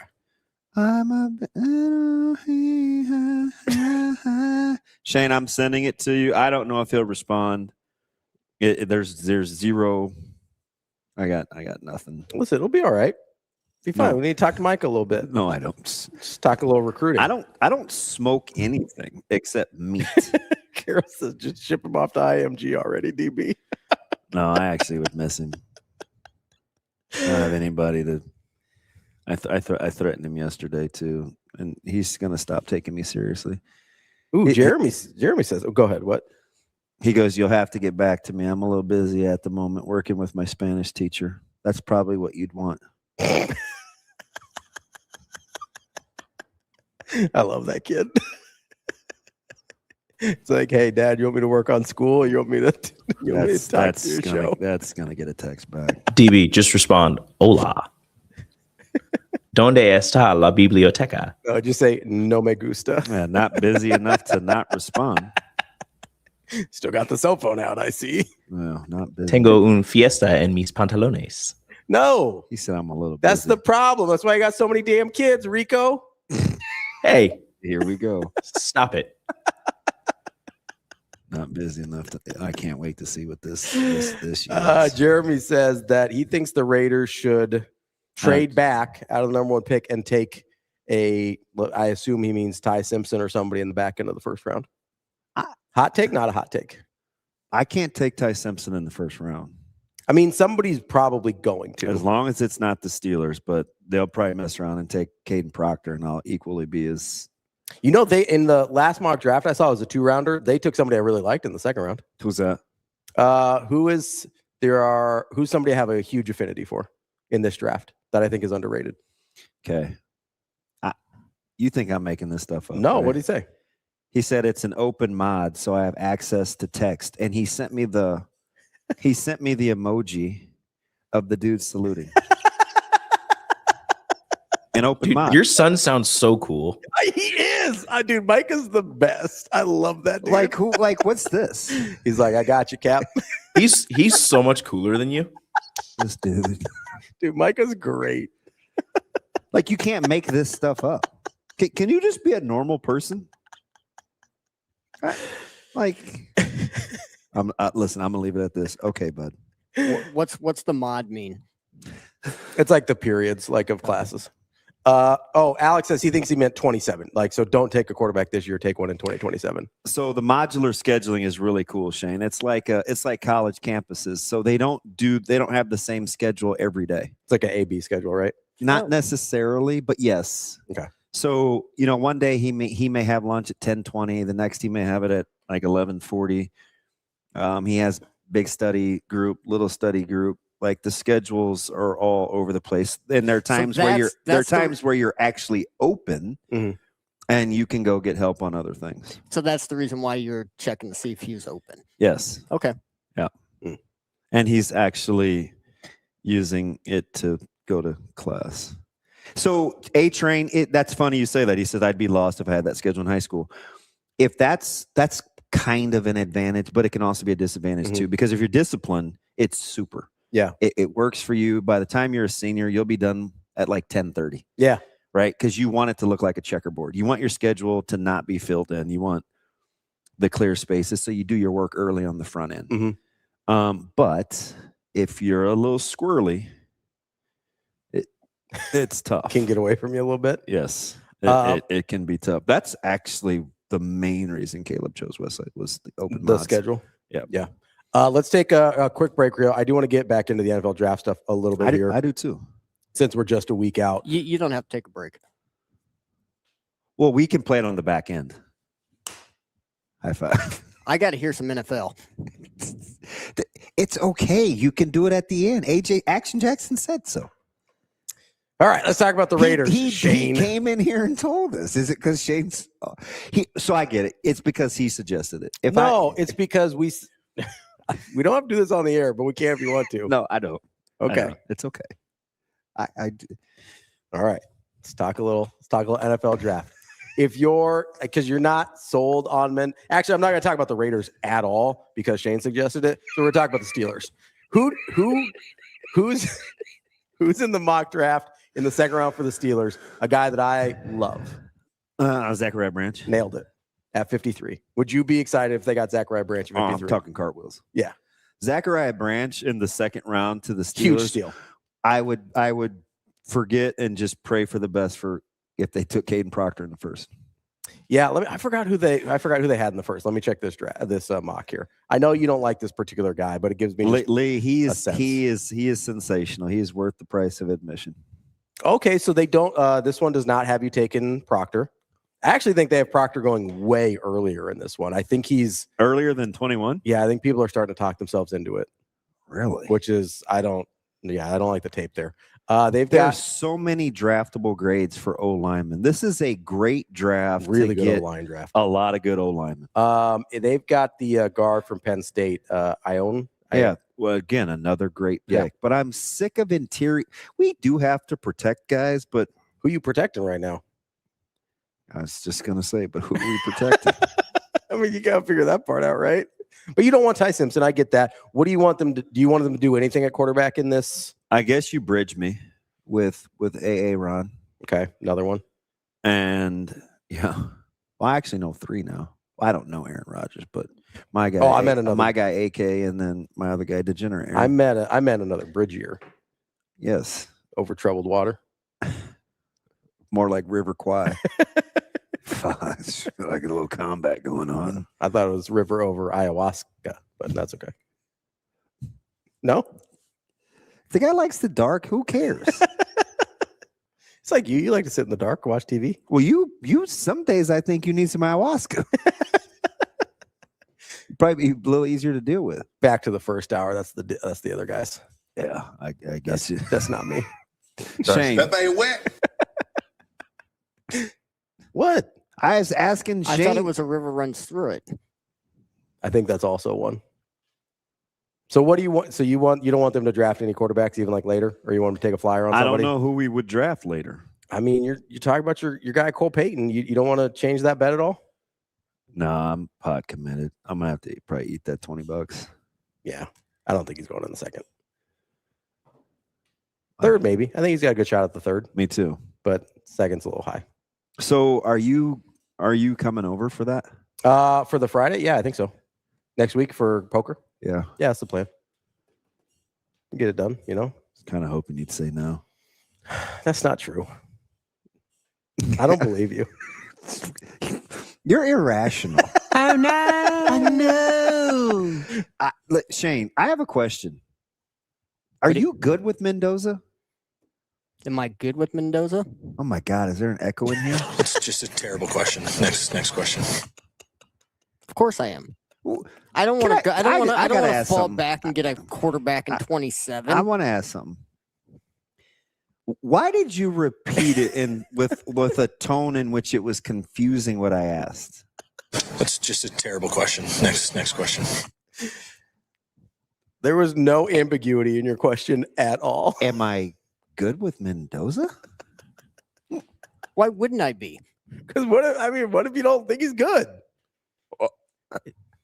The entire Raider Nation wants that guy. You ever been sorry you asked the question? When it's to Shane most of the time, yeah. The Raider Nation is I'm all just in. here so I don't get fined. Yes, Raider Nation wants that guy. And they've never been wrong. Rico, what do you want to do in the draft? Well, he's the only one that's got a quarterback out of you three. I just want a skill position guy that doesn't suck. Every time they drafted a skill position guy in the first round, he's been terrible. So who did you think was going to work out but didn't? Ooh. And the old boy from Arizona State a few years ago. He's a bigger receiver. From Arizona State. N'Keal Harry. That guy. Oh, funny story about N'Keal Harry. It's not funny. He used to date my old babysitter. Really? Keanu Ibis. Huh. I mean, they both were at Arizona State at the same time. Random. I thought he was going to be really good. He had one instance where he caught like a crosser and he went to run into the end zone and they called him out of bounds at like the 2. I think it was against the Chiefs. Called him out of bounds at the 2. He was not. They ended up losing that game. Really, really emotionally immature. That the league is just not going to be for him. The Patriots have been very, very bad. I was like, she didn't babysit me, A-Train. She babysat me. I will say, when you said that, I was like, wait, I've said it wrong. Age-wise doesn't work out at all. I said it wrong. I mean, maybe N'Keal Harry's into some older women. That's cool. Like, I don't, props on her and him, I guess. Didn't know. Thought can't get away with anything. Thought Arizona was more mountain lion country, not cougars, but it is what it is. I said it wrong. That's Ninny Lion. What a god dang child. Currently, you're projected to get Akeem Messidor. That's a heck of a pick if you like old men. If you, Okay. Was that AJ laughing? Yeah, somebody. I mean, our coach has other things to worry about right now. Hey, she resigned. Yeah. What's he gonna do? He's not gonna resign. I tell you that. I'm not talking about his job. Well, I mean, unpopular opinion. I didn't think she should have resigned. He's not compromised from an integrity standpoint. She is. Sure, in terms of their jobs. Yeah. Yeah. No, I get it. I mean, that's the fancy way to say that. But there's a joke to be made there that I'm gonna bite my tongue on a little bit. You could make the argument she's got better access to information now than ever. You could make that argument. Just saying. That's an argument that could be made. That's all I'm saying. Some would say she's been on top and maybe on bottom of the investigations. Austin, no. Stop it, Austin. No. I specifically did not use a term that would have been appropriate in that situation because I didn't want to go there. I'm going to need you guys to do something here for just a second. I think Akeem Messidor is a great pick, by the way. I'm a big Messidor fan. I don't care that he's 25. When this comes from me, this is horrible. Why do you guys have such little self-control? I didn't say anything. I thought mine was a fair point, although controversial. I thought Austin crossed the line there. I went out of my way not to cross the line. Read giblets. No, see, this is why you just can't let the inmates run the asylum. So that was closer to the knock it off to the joke that I was going to make that I didn't because I'm an adult. And I showed impeccable self-control. All right. Are you happy with Messidor? He's a great player. Dude, at 31, that's such a good pick because if he wasn't 25 years old, he'd be like 15 spots higher than that. His tape is incredible. He's got fantastic. His tape is so good. Like, I don't even like if I'm you, I'm thrilled by that pick because I don't care about him being 25. Look, I mean, what are we doing? I'm fine with it. I just need Will Campbell to move inside the guard. Dude, he's crazy. A-Train, don't you got like he's like a dad. Like he's got two littles. He's crazy. Oh, I thought you meant Austin. I was like, no, he does not.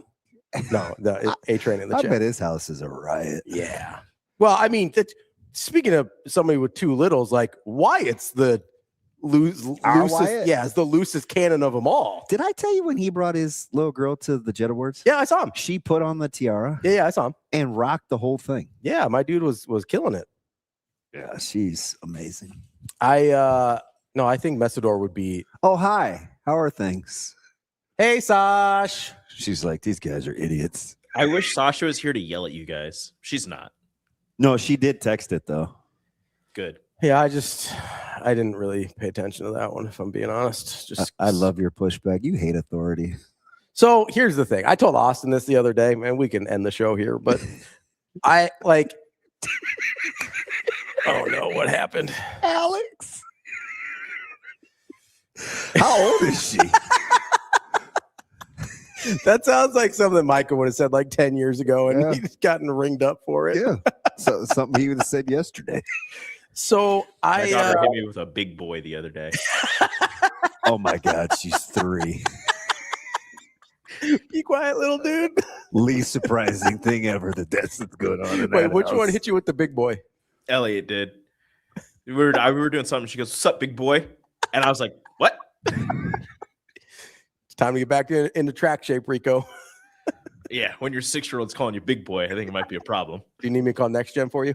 I think you do. I think I do. Can I ask a quick question though? Just real quick before this gets too crazy. How close are you to playing the wait and see next year what happens with quarterbacks, even though we do that and that's like dangerous? I think this is a particularly bad quarterback draft. I'm not one that is like sitting for like Sellers and Arch, and I'm not one that's listen, I'm not going to tell you who I think is going to be better in 27. This is a particularly bad one. So I'm just going to roll the dice and see if somebody emerges. Like, that's what I'm doing. I'm not saying like, oh, it's going to be this guy or it's going to be that guy. I think the chances are you'll have more than one guy with a legitimate first round grade next year. That's just the odds, right? What happened? I'm just laughing at the kids' stories. Something's wrong with our parenting skills because I'm not much better. And my kid's old enough to know better. Dude hit me with a salute emoji. That was elite. That was pretty funny. Yeah, it's like, yeah, no, I like that dude. Remember when Austin and Rico won the Hurrdat Sports Life quarterback draft? Lit. No, Jimmy Neutron, I forgot. I don't Are remember we that. doing that again? Of course. And by the way, where is Kyle? Yeah, where'd our guy Kyle go? I think I've got him in DMs. I'll see if I can find him. Yeah. Or no, I might have given him my phone number. I'll see if I can text him. Check on him. Yeah, he hasn't been here for a minute. Got to do a. So you're gonna give that dude a factory reset? What? I can't help but to just chuckle at Shane sometimes. Oh, 3-2, Alex. My God. Yeah, that sounds awful. If he parents how he conversates, I bet it is a goddamn free for all. It's a lot of fun over there. Oh, speaking of tiaras, look, they gave themselves little tiaras in the chat. Look at that. That's adorable. No, those are crowns. I was making fun of them. Thank you, though, for ruining it. You're just jealous because you didn't get one. You're a mean-spirited son of a gun. Like, just unlikable. Man was leading the entire time and then fell into third place over the last 3 weeks of the season. Yeah, because Drew Aller broke his leg. It's not my fault. Get a sturdier quarterback. In the basement. He was also bad. Him being bad hurt me also. Wasn't my favorite. Some of these numbers are staggering. Yeah. I mean, listen, I wasn't gonna catch up. It's okay. I mean, staggering. We gotta find KB though. Funky says mine is 23 and shakes his head and laughs at me constantly. Man, he's got a 23-year-old. Jibs? Yeah. Well, his sense of humor at that age, you need one. I didn't know what I wasn't expecting him to be old enough. He's to have like a that in the 23-year-old. Discord too. Yeah. No, I like Funky. I just didn't expect him to be that old. 23? Huh. A factory reset. I don't even know where that came from. I have no idea what Shane was talking about. Shane, do I even Can I ask? get context there? Like, what was that? Shoot, I got to get the link and I don't know what I'm doing. It's 10:05. What the frick we doing? No, you got nothing, Shane? Okay, good talk. All right. That's cue the music, numbnuts. He's just like, he's in a trance or something. Like, I'm not in a trance. I don't get music. He's not my answering. 12-year-old hit me with the big back during the football season. He just about got a factory reset. Is that like where did that? Okay, I get it now. Okay, you were assuming we read it though. I was because it set up there for about 30 seconds. I thought maybe you'd saw it. I was just taking a stab in the. Makes sense to me. All right. Don't look. You can play the music now, Shane. You guys gonna get mad? No, I just gave you permission. Oh, you guys gonna get mad? I just told you could play it, Shane. You're going to. You need a timeout. I'm done. You need a timeout. No, you're all right. You good? Yeah, you're encouraging. No fist bump today? There we go. He's still in. All right. Funky's 50. Well, congrats, Funky. And happy birthday to Mama Benning, 84. Shout out, moms. Love you. Yeah, we love. Call you on my drive down. We love Mama Benning. Carol says we all need a therapy session. I'm doing just fine. Carol's Shane's biggest fan. I feel great. That's TV. I'm Ravi Lulla. We'll be back tomorrow with Hurrdat Sports Live. It's time to shift into spring at Edwards Kia. Lease the 2026 Kia Seltos LX as low as $198 a month. Shift into spring for less. Spring on this deal before it's gone. Drive away with more this April. Or lease the 2026 Kia Sportage LX as low as $228 a month. Don't wait. Shift into a fresh deal this spring at Edwards Kia. It pays to make the drive to Edwards Kia.